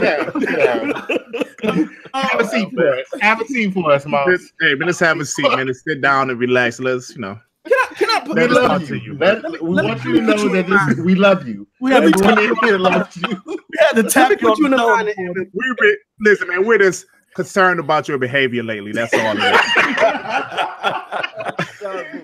Y'all some fuck dude extraordinaires, man. Listen, all I'm saying is, if you're gonna have an issue with one game because of something, you need to hold that same energy for all of them. Like, there is no ifs, ands, or buts about it. Now, I roasted Sea of Thieves and State of Decay 2, so that, you know, I have no issues going in on you about Fallout 76. So it's just, it's unfortunate, man. It's really unfortunate. But fuck Bethesda, and I'm not playing another one of their shitty ass games. So they fucking stop it. Stop it. Like, the reason why they are doing this shit is because we keep buying their fucking games. I'm not doing it anymore. Okay, I'm gonna put it like this. First, let me say this. Let me say this. Wow. Let me put you on the mind of MM2K when it comes to Fallout. Okay. All right. So imagine your favorite fast food chain. Mine's is Burger King. Okay. You know, I'm sitting at Burger King. I like the Whopper and all that other shit. You know what I'm saying? And then I'm enjoying what they give. You know, sandwich may be made sloppy. The lettuce may not always be the crispest, but you know what I'm saying? The nuggets ain't got the best coating on it. But it's cool with me. It's cool. Then all of a sudden, one day, as I'm eating my Whopper, you see a whole bunch of motherfucking McDonald's fans picketing outside of outside of Burger King. Why ain't y'all got no secret sauce? Why ain't y'all nuggets crispy and all? Just talking all this shit. And I'm like, hold on, chill, y'all. I'm enjoying my food. But meanwhile, because there's this big ruckus, all of a sudden you see Burger King try to cater their shit to McDonald's people's picketing outside, and the McDonald's people don't even never come outside. Now here, y'all done fucked up the experience for me. So that's why I'm on Twitter so hard, because here's what happened. When Bethesda, normally when the bugs come out, they take their time and they record them and then they work on them or whatever. Them motherfuckers ran to the gambit and put out that 50 gigabyte patch. And when they put out that 50 gigabyte patch for a whole day, my game did run like how people said it was running. It was buggy. I kept getting disconnected from the server and everything. And I'm sitting there thinking, Bethesda, you made a patch catering to people that aren't even playing the game. Like, slow down, chill out, just stop reacting. You're tripping over yourselves. So that's why I go at people. I go at people because I know that they haven't played the game. Because if you notice that when you see my tweets, check the entire thread. I bring it to the from A to Z, and then when I get to Z, they're like, "Well, yeah, I didn't play the game." You know what I'm saying? I'm like, "Come on, man, stop fucking up my Whopper. If you want that McDonald's chicken coated shit, then go to McDonald's. If you want a game to play like Uncharted, go to Naughty Dog. But leave my Fallout alone." But I will say to Luca's point, I'm gonna say this, Luca. Okay, you are right. That by the time, and then this is hopefully we'll do it. The only good thing out of this is by the time Fallout 5 comes out, if they don't have a new engine, which they've hinted to because Jason Schreier did some research or whatever, but if they don't have a new engine by the time Fallout 5 comes out, they're toast. It's as simple as that. So everybody's going to get what they want. I'll get my new Fallout experience, and everybody that thinks Bethesda needs to start, which I agree with too, needs to have a new engine going into the next generation, they're going to get that too. They don't have a choice. Okay, I'm trying to understand. So your metaphor here was saying that you're trying to enjoy your burger, and then everyone outside who isn't a fan of said chain are saying, "Well, you should do this and you should do that." In terms of the bugs, is that what I'm getting? Or no, what? Not just the bugs. Just complaint. Like, the bugs are there, and yes, I know the bugs are there, and I know why they're there. That's a whole nother kit and caboodle. But I'm not talking. It's not so much the bugs. People are lying and saying that there's nothing to do in the game. So the reason why, like you said, Todd Howard laughed on stage and said, "Oh yeah, there's bugs in here." Ha ha ha ha. It's not the bugs, I think, so much that are driving people out the window. It's the fact that they're saying there's nothing to do in the game because NPCs ain't there. Well, that's a lie. That's a lie. Okay. That being said, considering that this is a Fallout title, Fallout, which is known for its RPGs storytelling, right? Because I sure as hell know that people were not playing fucking Fallout 3 for that gameplay. That was not what was happening. Weren't doing that for Fallout 1 or 2 either, because that shit was isometric. It's for the story, yeah? So it's like, for me, it's like me being a fan of this series, yeah? And then them changing it into something else entirely. They switched it around to cater to people for the survival shit, and also so they could implement their microtransactions. I saw it coming when they did their mobile shit, that Fallout Shelter, which is fire. I had a lot of fun with that shit, okay? My little vote was like really big, but it's like they've already changed the game, Moss. Like, they've already switched everything up. This is not a typical Fallout game. So the fact that people are like, what the fuck is this? Makes sense. I have to beg to differ. When all of the Fallout games that I played, I didn't look. See, this is what I'm saying. No, go ahead. I like what I like. I like what I like. So if I don't play Fallout, particularly for the story. Mr. Righteousness said MM2K gets a tub of prunes and Metamucil for every 76 he can move. He said Bethesda hit Moss on his page and now he's stuttering. Hey, yo. I like Fallout for the journeying, for the loot collecting, for the making, crafting the weapons and stuff like that. And then every now and again, like when I play a Fallout game, the first 14, 15 hours of the game, I'm not even doing the main story. I normally don't do the main story until I have to. Oh, I can't go any further until I do the main story. Everybody's not a story gamer. Like when you talk about the PC crowd, you know, the PC crowd is very diverse and they like different game elements. So I get it, Luca. There's a bunch of people like you that, you know, want the story.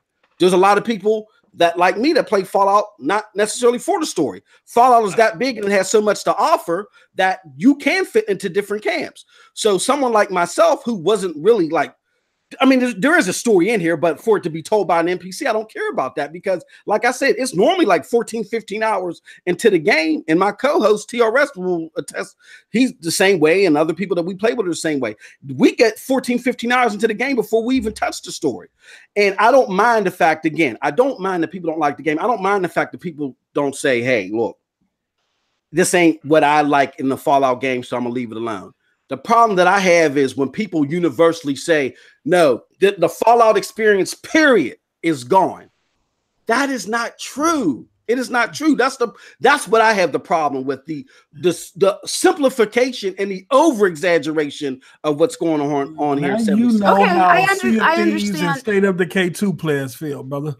No, Sea of Thieves is garbage. That's doo-doo. Okay, I completely understand what you're saying. When I was playing through Fallout 4, there were moments where, take for instance, I was in the combat zone for 8 hours, and that's just like zone where you just fight people, or like other NPCs or whatever. I had so much fun with that. It was amazing. It was great. But you cannot deny that Fallout games are known, Bethesda games in general are known for being single-player experiences with good stories.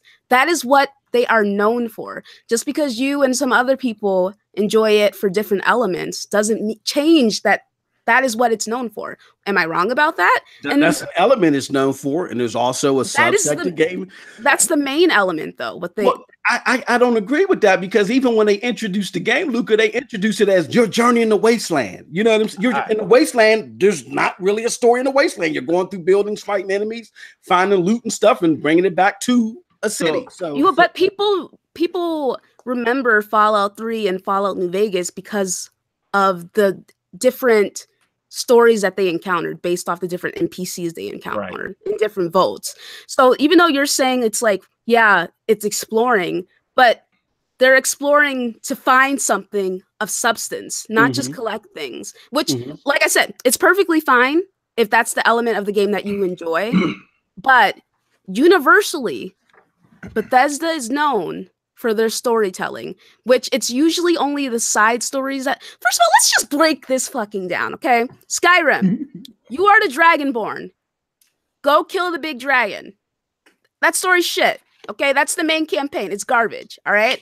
Fallout 3, Dad's missing. Go find Dad. Fallout 4, my kid's missing. Let's go find my kid. Like, their main campaigns are never good, but it's all the side stories, the side content, and the side characters that make people want to say, hey, this is a fucking great game. It has a great story because of the side content and the side stories there. Take, for instance, that fucking vote. I can't remember what vote it is with Gary. It's like you explore that vote and you hear about what happened and you're just like, what really went on in this vote? And then it's like you hear all these other stories about all the atrocities that happened in these votes, and you go to learn those stories and meet different people and interesting characters. Like, I understand that there are those tapes or whatever, like holotapes that give you a bit of the story, but in my opinion, I do think the NPCs do make up a good majority of the games for a lot of people, because they give those good stories. And I feel like them taking the NPCs out did end up being a detriment to the game for a lot of people. For me, I was kind of like, I don't know if I'm going to get Fallout 76 because it doesn't really seem like it's going to have a story. But you know what? I'll give it a chance. I pre-ordered that fucking $200 edition, which dodged that L, bitch. Thank you. Thank you. GameStop was calling me like, miss, your order is, we're going to have to take off your pre-order if you don't come and get this. I'm like, that's fine. Yeah. That's perfectly fine. I'm happy about that. I just feel that even though you are enjoying the exploration parts, like, Bethesda is known for single player story driven games. That's an element. See, and I'm glad we're having this discussion. Yeah, absolutely. Go ahead. Go ahead. Now, I'm going to do two things. I'm going to kill Moss real fast. So, he dead already. I'm about to read your eulogy. He's right? going to try. I'm about to read your eulogy, right? I'm about to read you your eulogy. So, you just said you enjoy the exploring part. You're not worried about the NPCs. Yeah. Right. Mm-hmm. But the thing was, you were like, I got this such and such number of hours of gameplay. Mm-hmm. I was doing a quest for an NPC. Mm-hmm. I met another NPC while doing this. In your version of playing the game and enjoying it, you mentioned 3 story interactions. Yep. Not the main story, just story interactions. Absolutely. So if your enjoyment of the game, the actual game, is based directly on your story interactions, how is that irrelevant to I never said, excuse me, Your Honor. Excuse me, Your Honor. I never said that story was irrelevant. I just said my main draw. My main draw, God damn it, was I'm tired of y'all motherfuckers. My main draw is the journeying and looting. Now, what ended up happening in that scenario, if I can explain quickly, is I was looting the place, and part of the thing was like, hey, you could turn this place into a secondary camp. I said, oh shit, okay, let me try that out. So I tried that out. Then I came across the holotape that triggered a story in the same place. I was like, oh, okay. So I'm sitting here going around this camp and searching for shit. And then I ran into a robot that needed to be part of an escort mission. I said, oh, okay, well, let me do the escort mission real quick, see what I can get from there. As I'm escorting the robot, because the robot told me when I triggered the escort mission, I'm going to give you something good. I said, oh, okay, cool. As I'm triggering the escort mission, then the other part where I turned it into a secondary camp said, okay, now you got to defend this place. Here comes, let me send some robots. I'm like, oh shit. And all this shit started happening. I'm not saying that the story mechanics are not good because wait, hold on, bro. Yeah. Hold on. Mastalin, please look at your DMs. I saw it. I'm on it. Okay. All right. No, go ahead, Moss. Go ahead. Now, as far as the story elements are concerned, you need to go through a story in order to get to a lot of this stuff. And like I've been arguing, the story is there. It's just my main draw for the game. My main draw, not my only draw. My main draw is the journeying, the looting, and all the other stuff. I don't care so much about the NPC interaction. So if you're telling me the story through holotapes and computers or whatever, that's fine, because most of the stuff, like how you remember, Luca, you remember the thing with Gary. I don't even remember that shit. I'm just likely remember what I got at the end of it.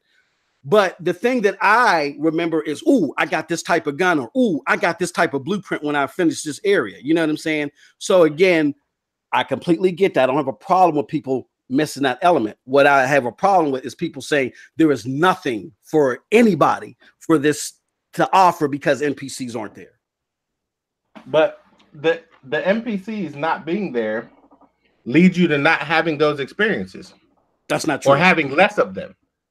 Because every experience you just talked about is because an NPC told you to go do this, or an NPC gave you this mission, or whatever. An NPC led you to this area, gave you access to this area.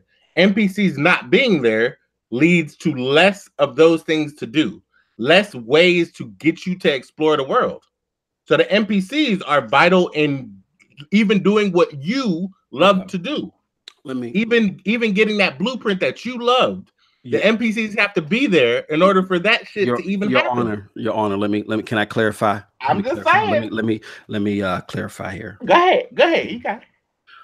I don't care that Jacob and Johnny aren't, you know what I'm saying, giving me instructions. How it works in Fallout 76 is you run into a robot or you run into a terminal and you get those directives from there, or something will just pop up on the screen like some mystery narrator, some verbiage will pop up on the screen. So I am getting, in my time of gameplay, I'm getting even more opportunities for a story to be told to me. a lot of it is overcoming or cumbersome. I mean, you know what I'm saying? Because there's so much shit going on, and that is one of the faults, that it's hard to organize a lot of this stuff, because I'm getting a lot of story thrown at me. But I don't care that Jacob is not walking around, or Brenda's not holding her. Brenda ain't got a baby. I don't care about that. I just care about being able to progress my character, go through the story to do it. A terminal could tell me to do it. A robot could tell me to do it. That's fine, because my biggest draw with Fallout is the looting and the weapon crafting and all the other stuff. But continue, Your Honor. I'm sorry. Okay, so we saying you go and play Fallout 4, right? Yes, sir. You played Fallout 4 without a companion? That is correct. Yes, sir. No. I'm sorry. No. I did get the dog. Okay, so you had a dog. So yes. Is your dog in Fallout 76? No, sir. So there's not another element that you ran around this world with. You ran around with a person, right? But there's none of the story parts or the parts that Bethesda put in order to give you the capabilities of doing all the things that you love to do, all the exploration. Mm-hmm. You go get a terminal. Mm-hmm. But if you never pass by that terminal, how will you ever get it? Because what happens is they'll trigger you to, at the very beginning, they tell you to go here. Mm-hmm. Or you end up journeying and you journey, or you just end up journeying like I normally do, like in any Fallout game. I'll journey and I'll go here and I'm looking through shit and I'll see a terminal. Like even in a previous Fallout game, I'll see a terminal. Oh, let me go see what's on this terminal. And as I read something important on the terminal, the mission will catalog itself into my Pip-Boy and say, okay, now there's story that there's an ultimate weapon on the other side of the map. Go look for it. You know what I'm saying? So you get those same experiences still in Fallout 76. That's what I'm saying. And then you get to the other side of that map in Fallout, in any other Fallout game. Mm-hmm. And when you get to the other side of that map, you open that door. There's someone to talk to. There's someone that gives you directive. Sometimes. Right? Sometimes. Most of the time in all other Fallout games, you get somewhere, there's someone that gives you a directive. Sometimes. No. I'm not going to say no. You're right. You're right. There is a walkable and walking. There's Brenda, Johnny, sometimes sitting around there, or maybe there's just a bunch of enemies to kill. It depends. But yeah, more often than not, there are people there. Yes, sir. Right. And that's the problem, is that the things that push you along other Fallout games don't exist in this game. And yet I understand you love to explore. I got that. I'm with you on that. That's fine. But the things that define Fallout games, because yes, people have been asking, I want a Fallout with, to play with my friends. I want a Fallout to play with my friends. People have been asking for that. This is a Fallout you can play with your friends. The problem is it's not a full Fallout, because there's not enough of the Fallout elements to where you go someplace and there's someone there for you to interact with. It doesn't matter if that becomes your best friend, if whatever story they tell resonates with you. None of that is relevant. It's the fact that they're there. And in this game, they're just not. Now, a terminal or a robot, sure. That's fine in the intermediate steps, because that's there in regular Fallouts. But the middle part doesn't exist, because that person that's usually there isn't there. And that's what people are having the issue with. Okay. That middle portion where you're supposed to go there, and there's somebody that says, all right, well, you're in Vault 76.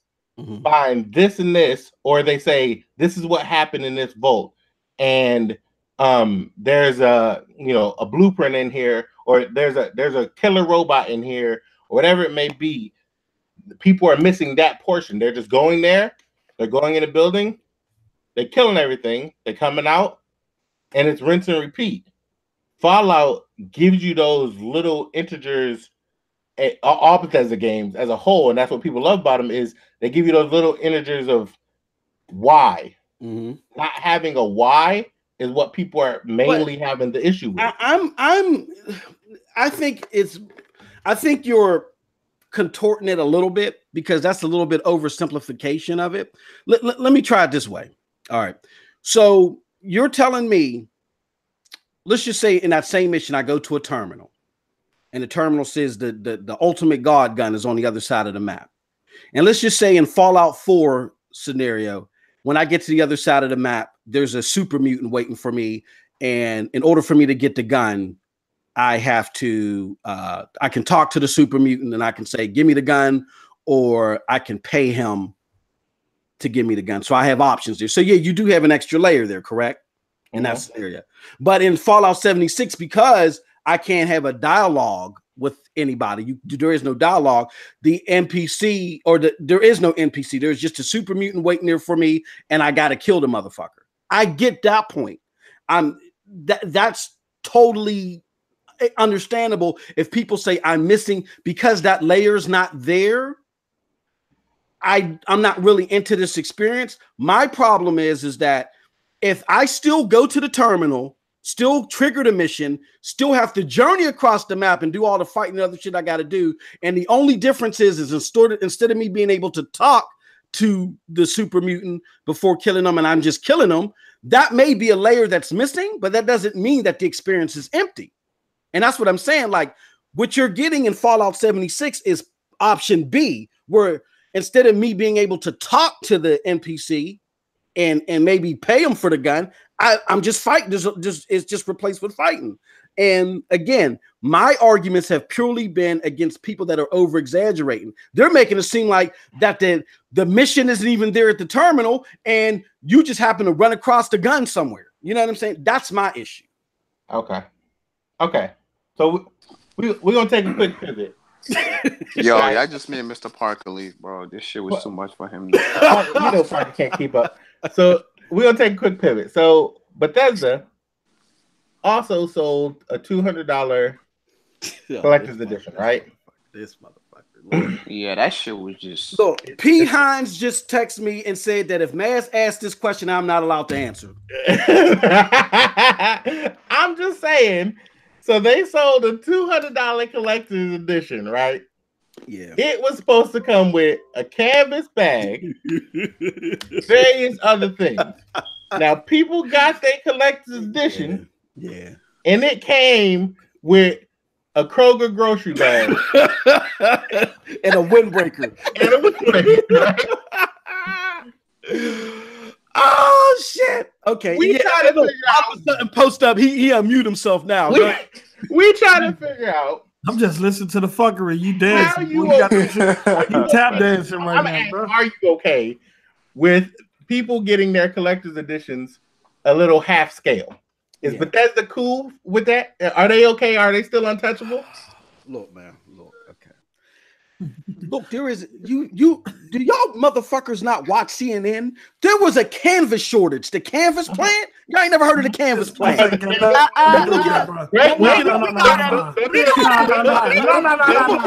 No. We're not bringing no CNN into this. Let him go, Post. So there was a canvas shortage, right? This nigga had to think about it. Keep going, Moss. Keep going. Yeah, go ahead. There was a canvas shortage. Yeah, all right. There was a canvas. Hey, look, watch how I tap dance out of this one. Hey, look, all I was doing was following my bro Mooch's tweets, and Mooch said it ain't no big deal, so did I. In the story. Okay. So real quick, I'm just gonna do a quick screen share. That's a quick one. Gonna share my screen real quick. That's so I'm sharing, right? It's horrible. We're gonna click on Twitter. Fallout 76 canvas bags given free to Fallout influencers. And then Nethos unmute himself too. Ain't this some shit? I thought there was a shortage. If there was a canvas shortage, how were they giving out free bags to influencers? Man, look, not to the people who paid $200. Look, Gamer Rant. Who's Gamer Rant? I don't know that motherfucker. Them motherfuckers is part of the deep state, man. I don't know them. We talk about the canvas bags that they was giving out. The people. That's what we talking about. The ones they was giving out, not the ones they sold, but gave out plastic bags. We talking about. All right, Nass. I mean, goddamn, you don't give up. All right, look, MM2K. Deeply I apologize. I will say this. As a collector of shit myself, I'm not even going front.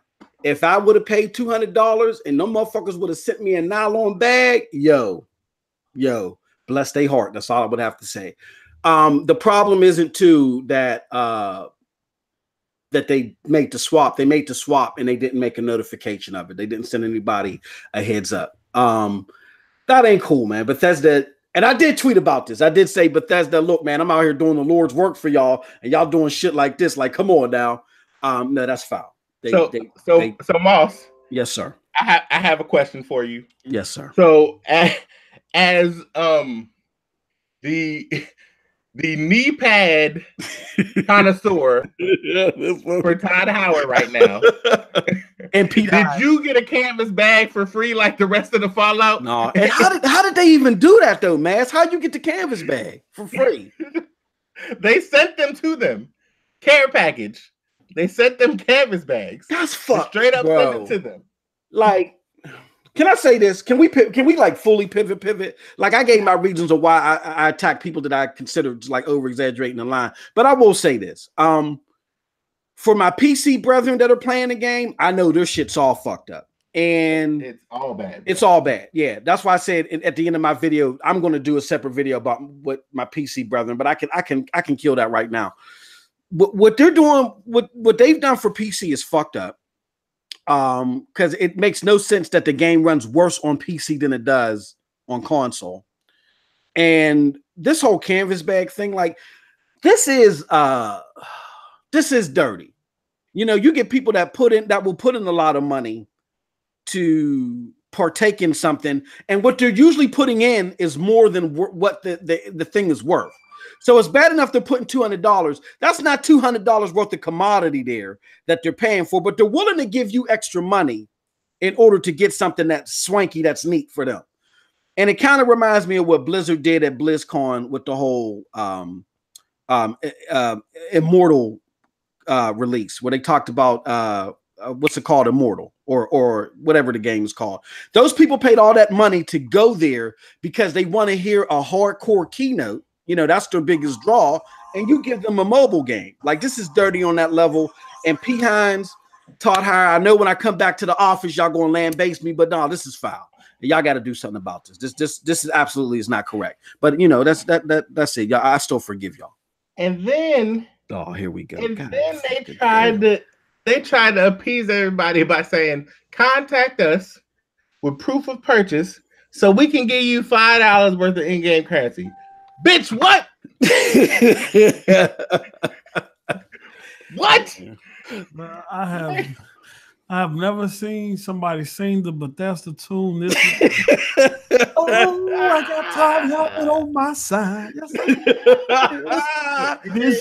This brother said people is overreacting and exaggerating and stuff. You gotta keep that same energy with Sea of Thieves and State of Decay. You just can't say the game is straight out trash and then defend when somebody called Fallout 76 trash. I ain't even played Fallout 76, but I can say it's trash from a distance. That's my new term. That's trash from a distance. That's the difference. I played Sea of Thieves. I played Sea of Thieves. You know, so that's why I called it trash. Yeah, but when you $60, because we all know if it was. Go ahead, Nick. Oh, Nick, you breaking up. Go ahead, bro. Oh, damn. Go ahead. You good? We can hear you now. Played $60 to play it though, because we all know if it wasn't for Game Pass, you would have never touched it. Well, no, because there's nothing to do in Sea of Thieves. There's plenty to do in Fallout 76. That's my problem with Sea of Thieves. It's not looking at it from a distance. How would you know that? Say that again. Like Post-Up said, it's trash from a distance, right? Well, I never called Sea of Thieves trash from a distance. I actually tried it with y'all. And because I tried it and I realized there was really nothing to do, I didn't like it. So yeah, that's the difference there. The option wasn't there to pay for like $10 a month to try it, and you had to do 60. Would you have done it? I wouldn't have done 60, but you know my cheap ass. I would have went to Redbox. There's other options out there. I would have went to Redbox, paid my $199, try it out, and if I didn't like it, turn that shit back. This is what I'm saying. Look, everything that you or don't care for, I'm not asking everything. That's like if you walk by a restaurant and you see something that looks nasty, you can say, "Oh, that looks nasty," but for you to say, "Oh, this is nasty and it's going to give you herpes and AIDS," oh, if you eat it, that's where you're going out. You're going off the reservation. And and my problem was the majority of the people that were arguing with me on Twitter read the threads. They haven't even touched the game, and they're making these ridiculous claims about the game that aren't true. Now, if you look at that game and say, "Oh man, it looks trash," man, I don't even want to touch it. That's fine. But when I sit there and say something positive about Fallout 76, and then you want to hop in my what's it called to say, "Oh, but you play MM2K, loving that trash," then I'm going to take you to task. I'm gonna rub you over the coals. You know what I'm saying? Man, now, was I trolling? Distance player, it is trash from a distance. It's a trash from a distance. You can see. Looking through the window. Looking through the window, you can tell somebody is eating out the trash can. Facts. Looking through the window, you can still tell somebody eating out the trash can. From distance. I'm just saying, that's the new shit right there. If I walk by a restaurant and I look at the food, I'm like, yo, that look nasty, and it's on a plate, cool. But if I walk by and they eating out the trash can, I can still tell them eating out the fucking trash can. I don't need to go inside the restaurant and take that food. I know they eating out the trash can. Talk to them back. Nigga said it looks trash from the distance. Like, I'm just saying, I don't need to go in there and taste it to know that motherfucker's nasty. They eating out the trash can. Nigga said I'm not even gonna get clothes, but it's trash from the distance. If you like walking out that restaurant and you hear him talking about how trash it is, the traffic nigga ain't even gotta go in there because you know you got a whole lot of people coming out the restaurant complaining about the same thing. You ain't gotta go in there.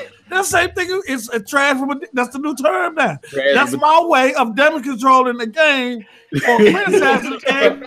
You have to play. It's trash. Look, I don't like how on Twitter, Moss got his wood buffer on high. And slapped her dick on his forehead, and then he turned it to low real quick. He was like, "Look, man, I'm just gonna move it in this small circle. I'm not gonna buff the whole room. I'm just gonna buff this small." All I gotta say is I got to everything that everybody said. Check my channel. I got a 2-hour gameplay. And nobody that saw my video can sit there and say, "Oh, there goes the point where the game break." They can't do it. That's all I got to say. So I'm still standing tall. I've seen a few on 76 videos with some crazy shit happening, bro. That's why I did that whole Doctor Who time travel. But the same thing with Spider-Man. If you're making a collage of a game with bugs, if I wanted to, I can make God of War look like it's not fluid. I'm saying, look at people that are streaming the game and that are playing consistently and see if you see the game, quote unquote, broken. Look, I want to say this real quick. There you go, but go ahead. Do not, I repeat, if you trying to like this game, do not go and watch Moss's streams. Moss is trash at this game. He gonna make it look worse.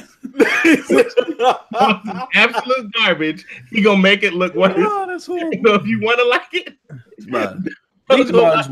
these mugs went from putting me on a soft couch to start stomping me, man. This is crazy. Man. Fuck your couch and you. Oh man, yeah, but look, my only biggest issue with this game, like I said, man, it was another fucking copy and paste, but they somehow ended up having way more bugs than the previous Fallout game. It's like they didn't change jack shit, but you still somehow managed to fuck up after all these years. Like, what the fuck was y'all doing, bro? Like I'm serious. That's the only thing that bugged me. You want to sell that shit for $60 fucking. Like, I'm like, you did all these Fallout games. You didn't change the engine, nothing. All you literally had to do was make a fucking Fallout game, but you failed at that shit. You know what, Butter? Butter, that's a good point. But you know why they don't do it and Bethesda keeps doing it is because just like you were sitting there like, man, take the time, take the 5, 6, 7 years and update that engine because that's how long it's going to take at least. You got other rabid Bethesda fanboys on the other that are well beyond me. That are like, fuck no, I ain't waiting that long for it. Because look at Elder Scrolls. For Elder Scrolls, all they did was take a picture of some place in Norwegia and put Elder Scrolls over it, and the crowd went bonkers. There are Bethesda fanboys that don't want to wait that long. And that's how long it's going to take for them to really come up with a better engine or completely scrub this game. Fuck them then. Fuck them, okay? I will wait.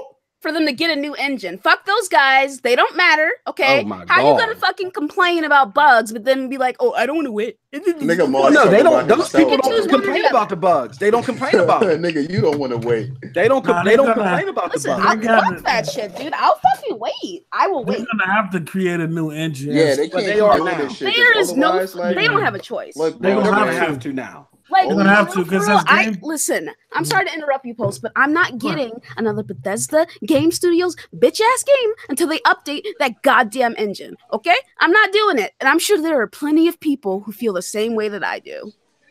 yeah. they're gonna have on a to. special Because I mission. mean, the industry is going towards multi-core development, like spreading, being able to develop and spread the processes across multiple cores, especially in terms of the CPU.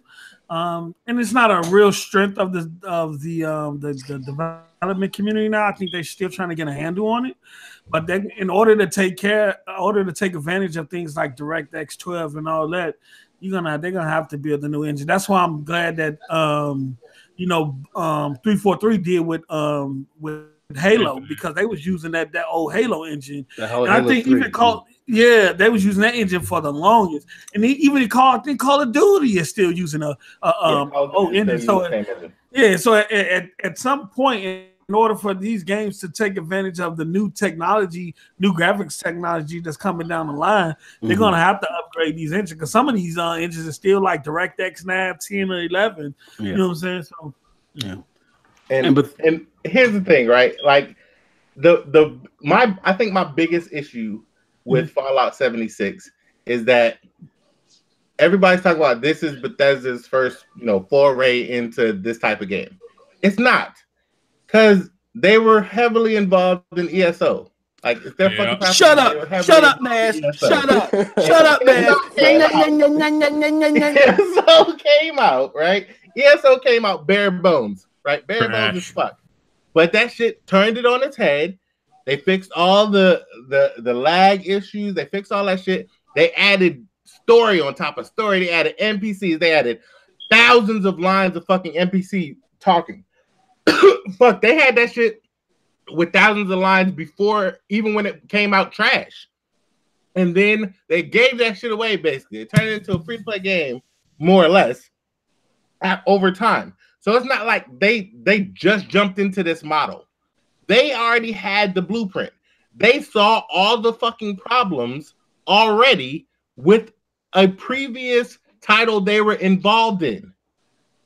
How the fuck did Fallout 76 still come out in this state when they just saw all this shit happen? You know why? Because they got so fucking comfortable with people saying, yeah, behind Bethesda's games is all buggy, right? They got comfortable with that shit. Thinking people not really going to complain because, they make out big games and it's always going to be buggy. So, fuck it, And it took a fan to fix their fucking Fallout 4 game, which was so fucking sad and pathetic. And they figure, fuck it. Somebody's going to put out a mod and they're going to fix it. That's what they figure, people really not going to bitch because they know the type of game we put out. Newsflash, that shit is fucking over. Niggas is not having this shit anymore. Must. Hold on, let me collect my damage control here. Hold on, because you kind of wobbled me there. I'm still dancing like Ali. All right, so I mean, it's bad when Todd Howard, like you said earlier, literally laughed at bugs. Mm-hmm. Well, that's spectacular bugs. But you guys got to think about it this way. All right. Whew, okay, now I remember my cue cards, my bullet points. All right. So here's the thing. Just so, Moss, I'm gonna ask. You might want to try to slide your way through this right now. You know what's coming, bro. When you have okay, but the whole theory on Fallout is based upon games like Nether, Ark Survival, games like that, to where the worlds are so expansive and large, and there's so many trinkets and all this other shit like that, to where, in order for it to be super polished, you got to do a Red Dead Redemption, pull 3,000 people to develop it over 7 years.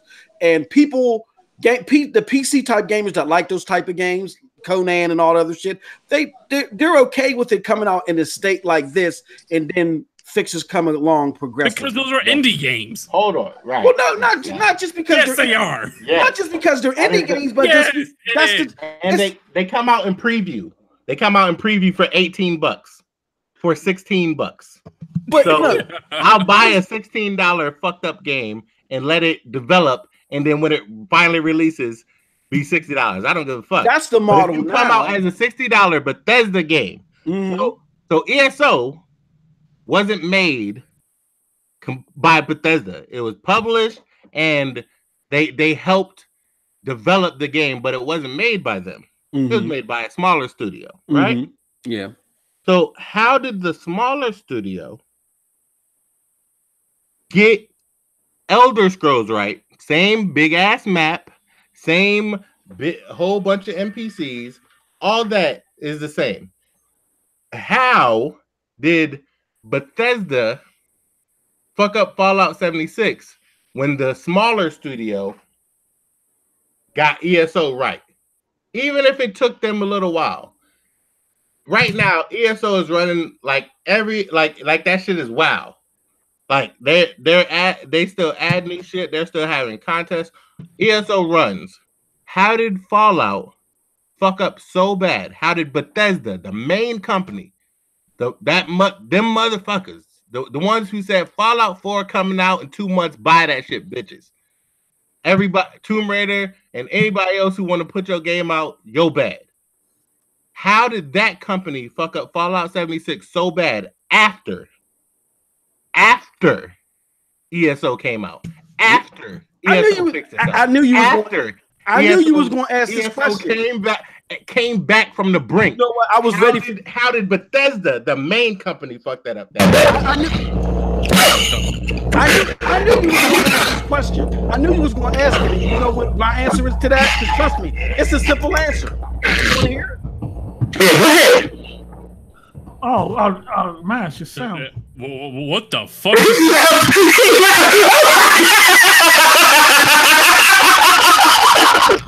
Man, what happened, Nas? Oh shit! Oh, there we go. What just happened? Moss left. Moss left the building. He was like, I can't damage control no more. I'm out. He hit the button. Moss hit the ejecto seat. Murder was the case. That was a 187 y'all put on that man. Oh shit! All right, my bad. I don't know what happened. Hey, we know you need a little time to recuperate. You need to take you. I don't know what happened. Rand said, MM2K, I need you to keep the same energy, damage control energy you use for Fallout 76 and Bethesda, and use it for the good of Xbox. Look, I don't know what happened. Sorry about that, y'all. So what was we talking about? We was talking about Sisu Bean. We was talking about Red Dead, right? Red Dead, man, I think it's gonna get Game of the Year at the Game Awards. Yeah, man, it's crazy shit. We were talking about Elder Scrolls Online and Bethesda. Go. Hey, look, we talked about that. That was weeks ago. So yeah, Red Dead. That was right now. Look, man. Hey, look. All right. It's over.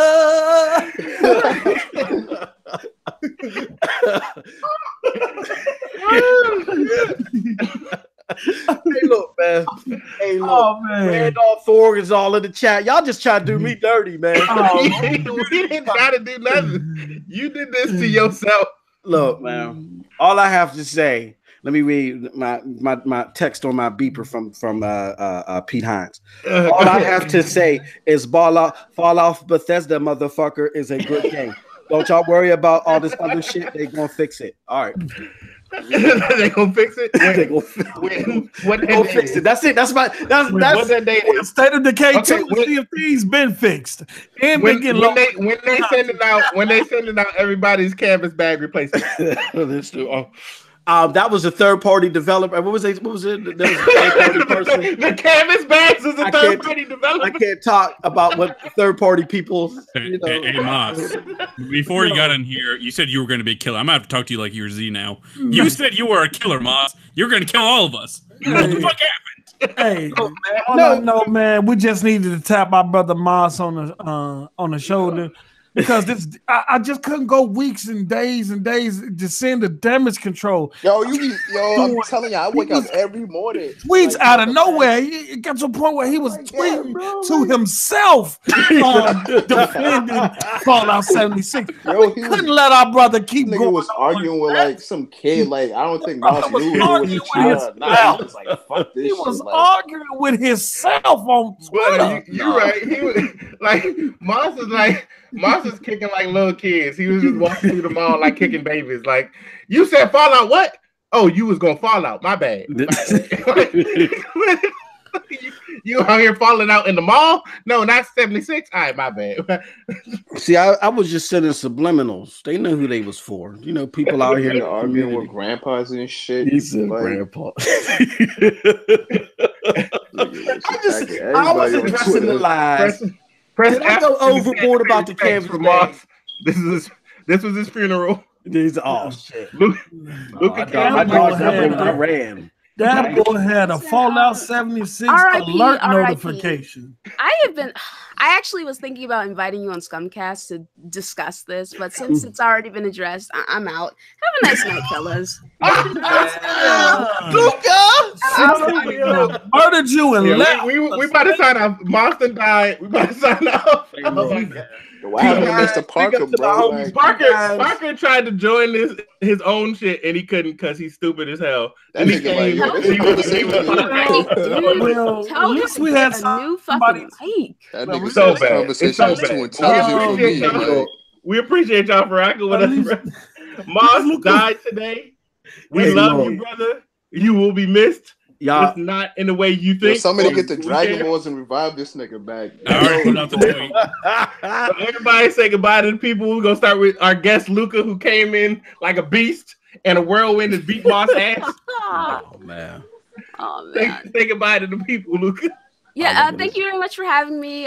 You know, Moss is the big bro, and I saw him faltering, man. I saw him struggling. I saw him on that crack cocaine that is Fallout 76, and I knew I had to do something because he is the homie. All right, you know, it's all out of love, man. And yeah, trying to save from yourself, man. we tried. All right, go ahead, buddy. Tell people where they can find you. Say what's up. Say your outro. Look, Mars. Look, man.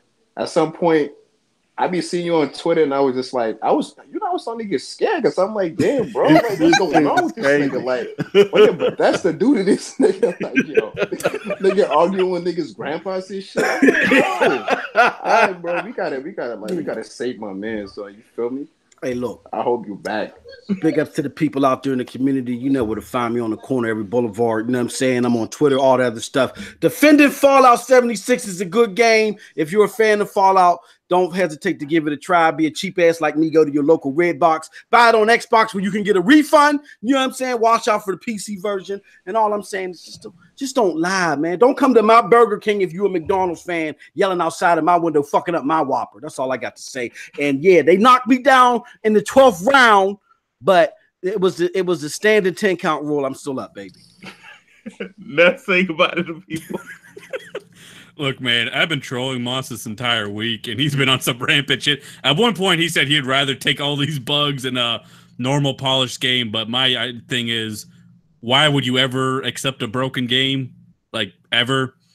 But, you know, that's not for me. And Post, say goodbye to the people. I'm just glad that Luca saved the dumbass today because he wouldn't have been able to articulate. He wouldn't have been able to articulate. Damn. He wouldn't have been able to articulate the point as well as she did. But other than that, shout out to Mouse' new record coming out called Todd. These niggas said the game looked trash from distance. I'm still on that shit. Horrible, man. That's horrible, man. That's the new joint right there.